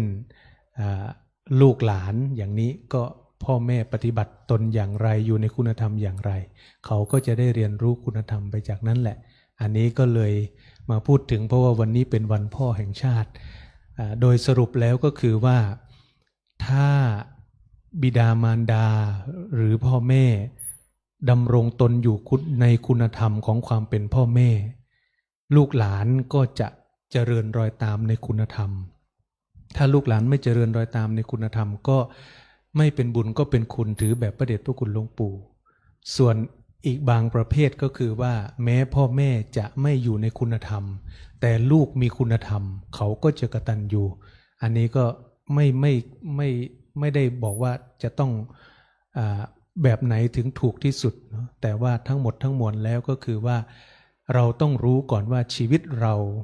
ดำเนินไปได้ขับเคลื่อนไปได้ เพราะได้ใครบ้างที่เข้ามาช่วยสนับสนุนเข้ามาช่วยผลักดันเข้ามาช่วยเป็นแรง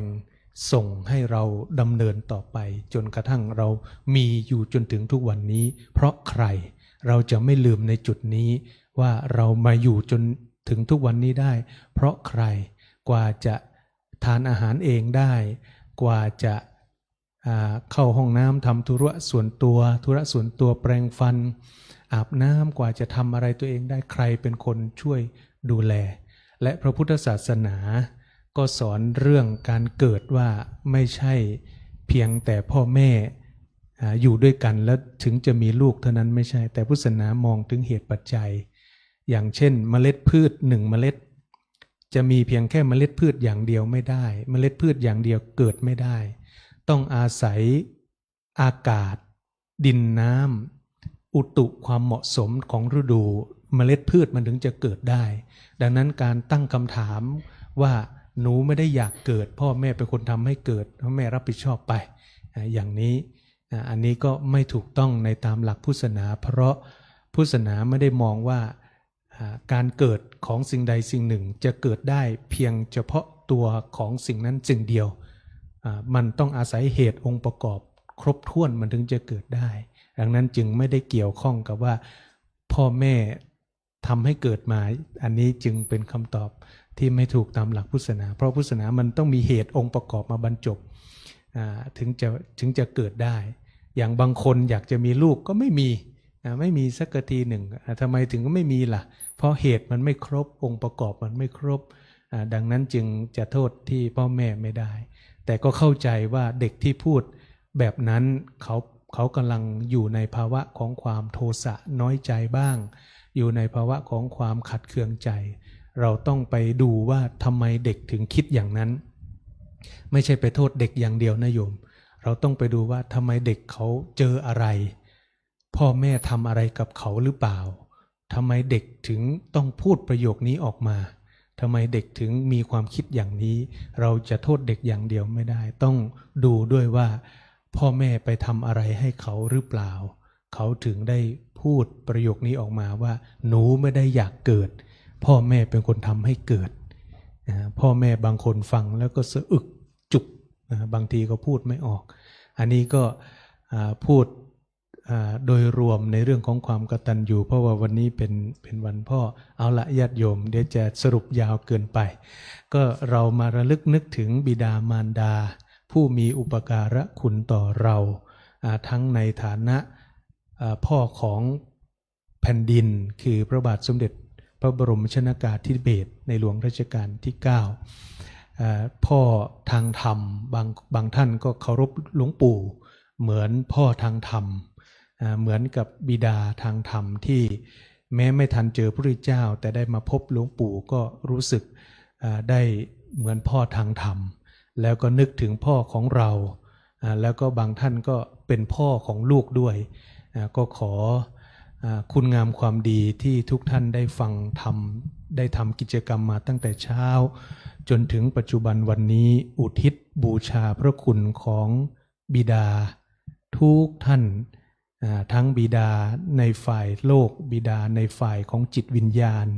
บิดาของเราเองแม้ว่าท่านจะล่วงลับไปแล้วหรือท่านที่ยังอยู่ก็แผ่บุญนี้ไปถึงท่านให้ท่านได้อยู่เป็นร่มโพร่มไทรให้กับลูกหลานส่วนท่านใดที่เป็นพ่อก็ขอให้ปฏิบัติในคุณธรรมของความเป็นพ่อดูแลลูกหลานให้ดีทำหน้าที่ของตน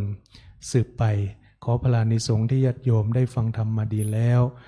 ที่หลวงพี่ปรวัตรได้ให้ธรรมะเป็นฐานก็ขอท่านได้เจริญงอกงามไพบูรย์ในร่มเงาแห่งพระพุทธศาสนาและขอพลานิสงส์ที่ญาติโยมฟังธรรมมานั้น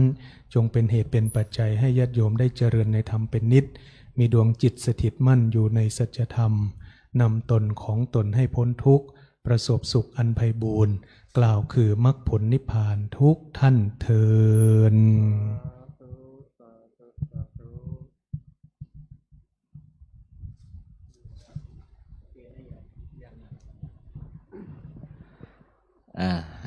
คุณครูเบญจมาศเนี่ย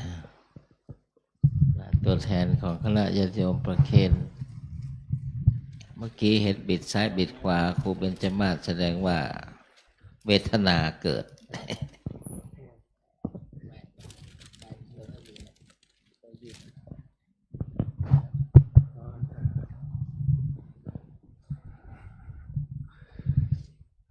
ให้ศรัทธาญาติโยมที่ได้ให้ทานแล้วฟังธรรมแล้วมีน้ำที่จะหยาดก็หยาดน้ำไม่มีน้ำหยาดก็ใช้จิตระลึกถึงบุญแผ่ไปสู่บุคคลที่เป็นที่รักหมู่สัตว์ทั้งหลายตั้งใจยะถาวาริวหาปุราปริปุเรนติสาครังเอวะเมวะอิโตทินังเปตานังอุปกัปปติอิชิตังปฏิตังตุมหังคิปะเมวะสมิจจตุสัพเพปุเรนตุสังกปาจันโทปนะระโสยถามณีโชติระโสยถา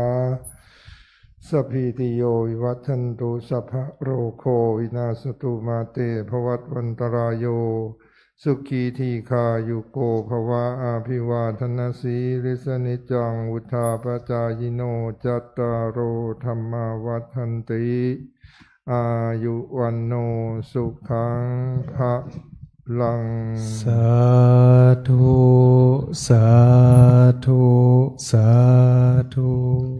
ต่อไปให้พรน้ำปานะสัพพะโลกเวเนโม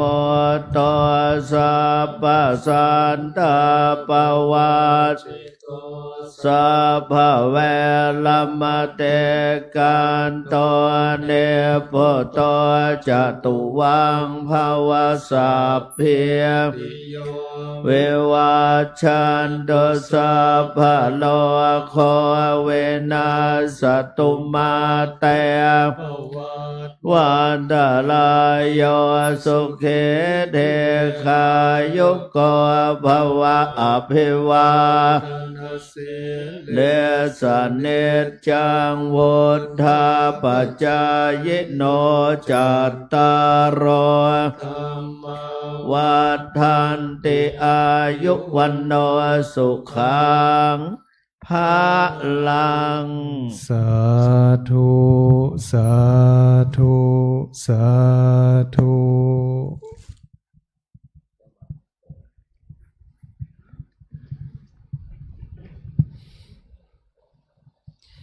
ลำดับต่อไปเราจะกล่าวคำบูชาดอกไม้ธูปเทียนเครื่องสักการะขออาราธนาและเรียนเชิญทุกรูปท่านได้ถือดอกไม้เครื่องสักการะกล่าวกระผมอัตมาภาพขอโอกาสนำกล่าวคำบูชา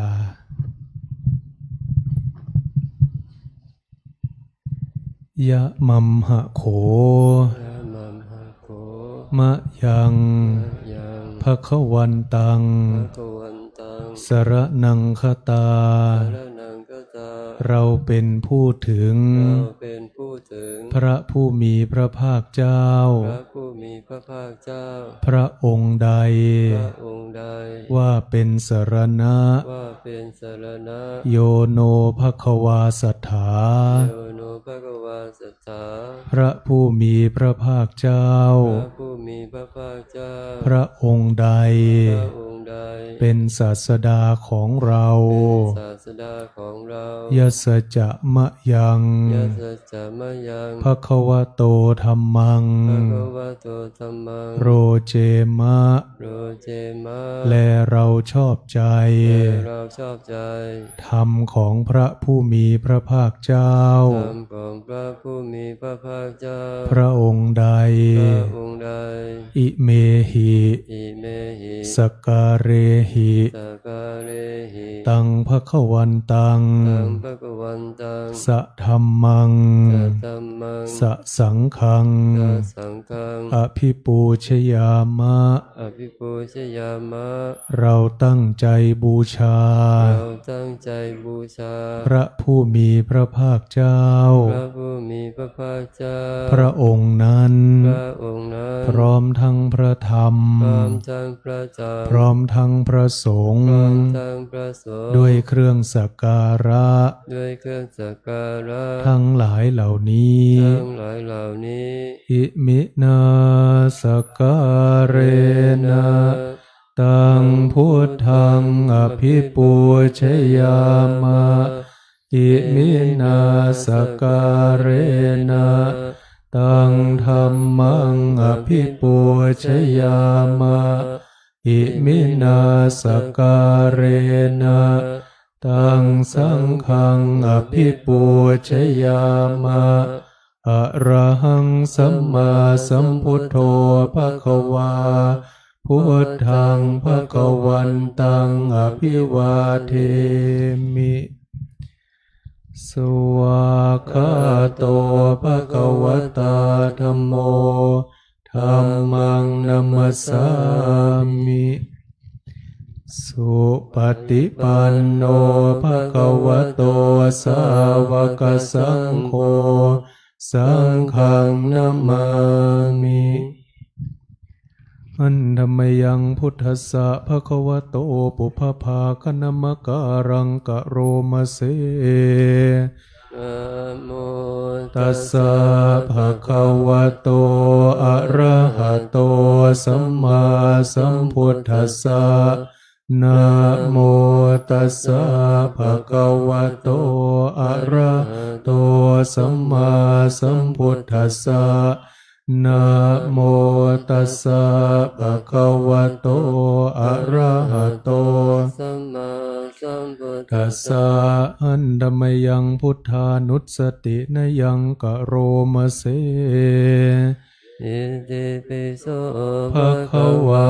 อะระหังสัมมาสัมพุทโธเวชชาจารณะสัมปันโน สุข โตโลกวิทูอนุตตโรปุริสธรรมสารทิสัต ตา เทวมนุสานังพุทโธภควาติกายเนวาจายวเจตสาวาพุทเทกุกัมมังปะกตังมยายังพุทโธปฏิคันนตวัจจยันตังกาลันตะเรสังวริตุงวะพุทเทอันธรรมยังธรรมานุสตินยังกะโรมเส สวากขาโต ภะคะวะตาธัมโมสันทิติโกอาคาลิโก เอหิปัสสิโก โอปนัยโกปัจจตังเวทิตาโพวินโยหิติกายเยนวาจายวเจตสาวาธัมเมกุกัมมังปะกตังมยายังธัมโมปฏิคันหตวัจจยันตังกาลันตะเรสังวริตุงวะธัมเมอันธรรมยังสังขานุสตินยังกะโรมเส สุปฏิปันโน ภะคะวะโตสาวกสังโฆอุชุปฏิปันโนภะคะวะโตอวกสังโฆยายาปฏิปันโนภะคะวะโตอวกสังโฆสามีจิปฏิปันโนภะคะวะโตอวกสังโฆยะทิทังจัตตาริปุริสายุคานิทาปุริสปุคลาเอสะภะคะวะโตสาวกสังโฆอาหุนายโยปาหุนายโยขินายโยอัญชลิกรณิโยอนุตตรังปุญญเกตังโลกัสสาติกายเยนวาจายวเจตสาวาสังเคกุกัมมังปะกตังมยายังสังโฆปฏิคันหตวัจจยันตังกาลันตะเรสังวริตุงวะสังเค อารัธนาและเรียนเชิญ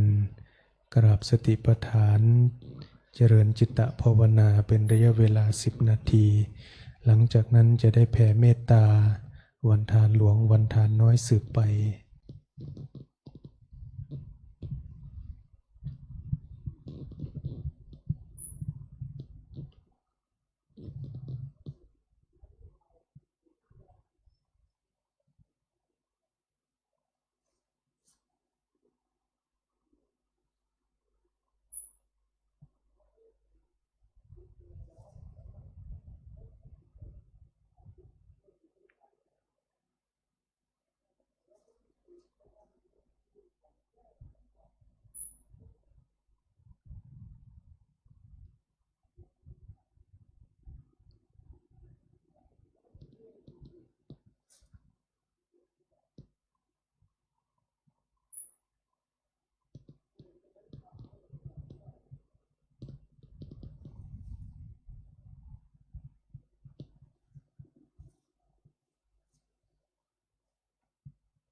พอสมควรแก่เวลาค่อยๆคลายออกจากสมาธิเปิดหนังสือไปหน้าที่8กรวดน้ำแบบพื้นเมือง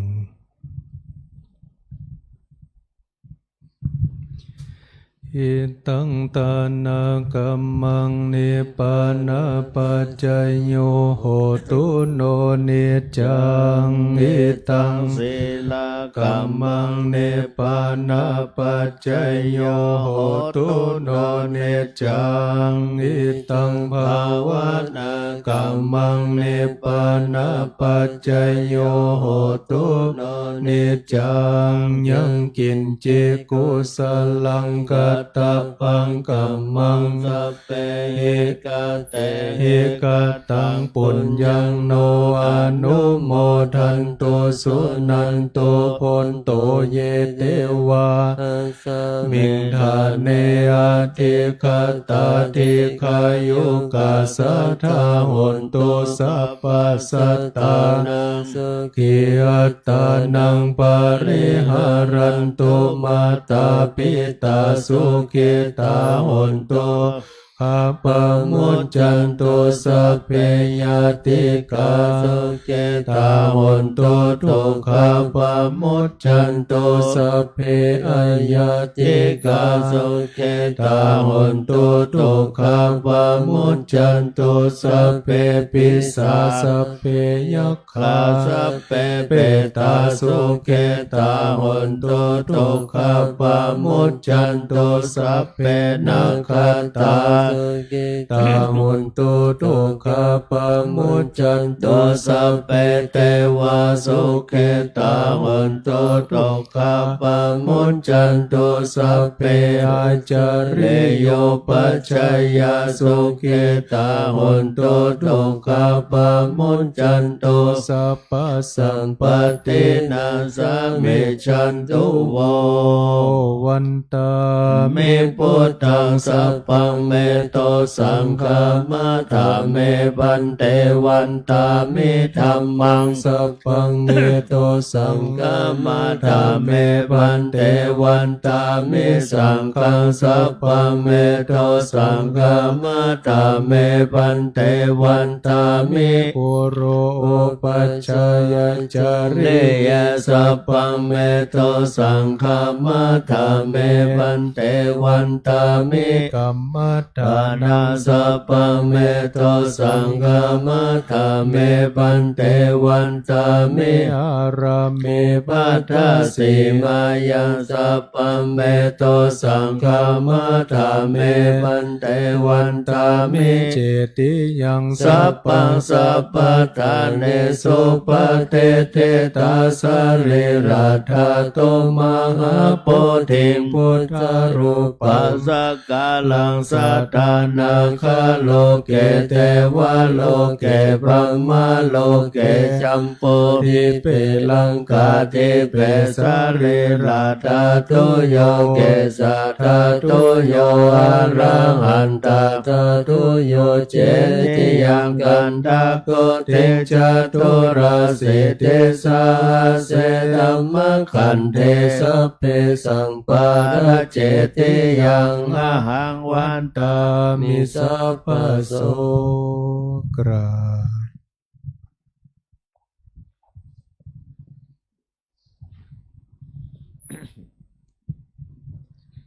น้อมวันทาระลึกถึงพระเดชพระคุณหลวงปู่วันตาเมพันเตสัพพังอภลาทังคามาธาเมพันเต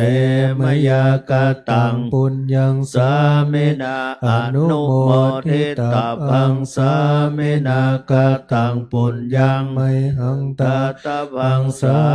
ธุสาธุอนุโมทามิกรา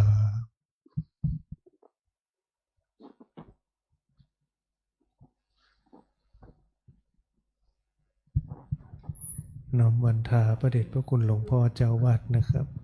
วันตามิพันเตสัพพังอปาราทังคาธรรมเมพันเตมยากตังปุญญังสามิ อนุโมทิตพังสามินากตังปุญญังไมหังตาพังสาธุสาธุอนุโมทา จ มิ ตารโลธรรมาวัฏันติอายุวันโนสุขังพระลัง สาธุสาธุสาธุ อรหัง อะระหังสัมมาสั สั ม ม พุ พุ ท ท โธ โธ ภ ภะคะวา พุทธังภะคะวันตังอภิวาเท มิภะคะวตาธัมโมธัมมังนัมมัสสามิ ปันโนภะคะวะโตสาวกสังโฆ สังฆังนามามิ ใครจะหันทานนี่เดี๋ยวตาย ศรัทธาที่จะ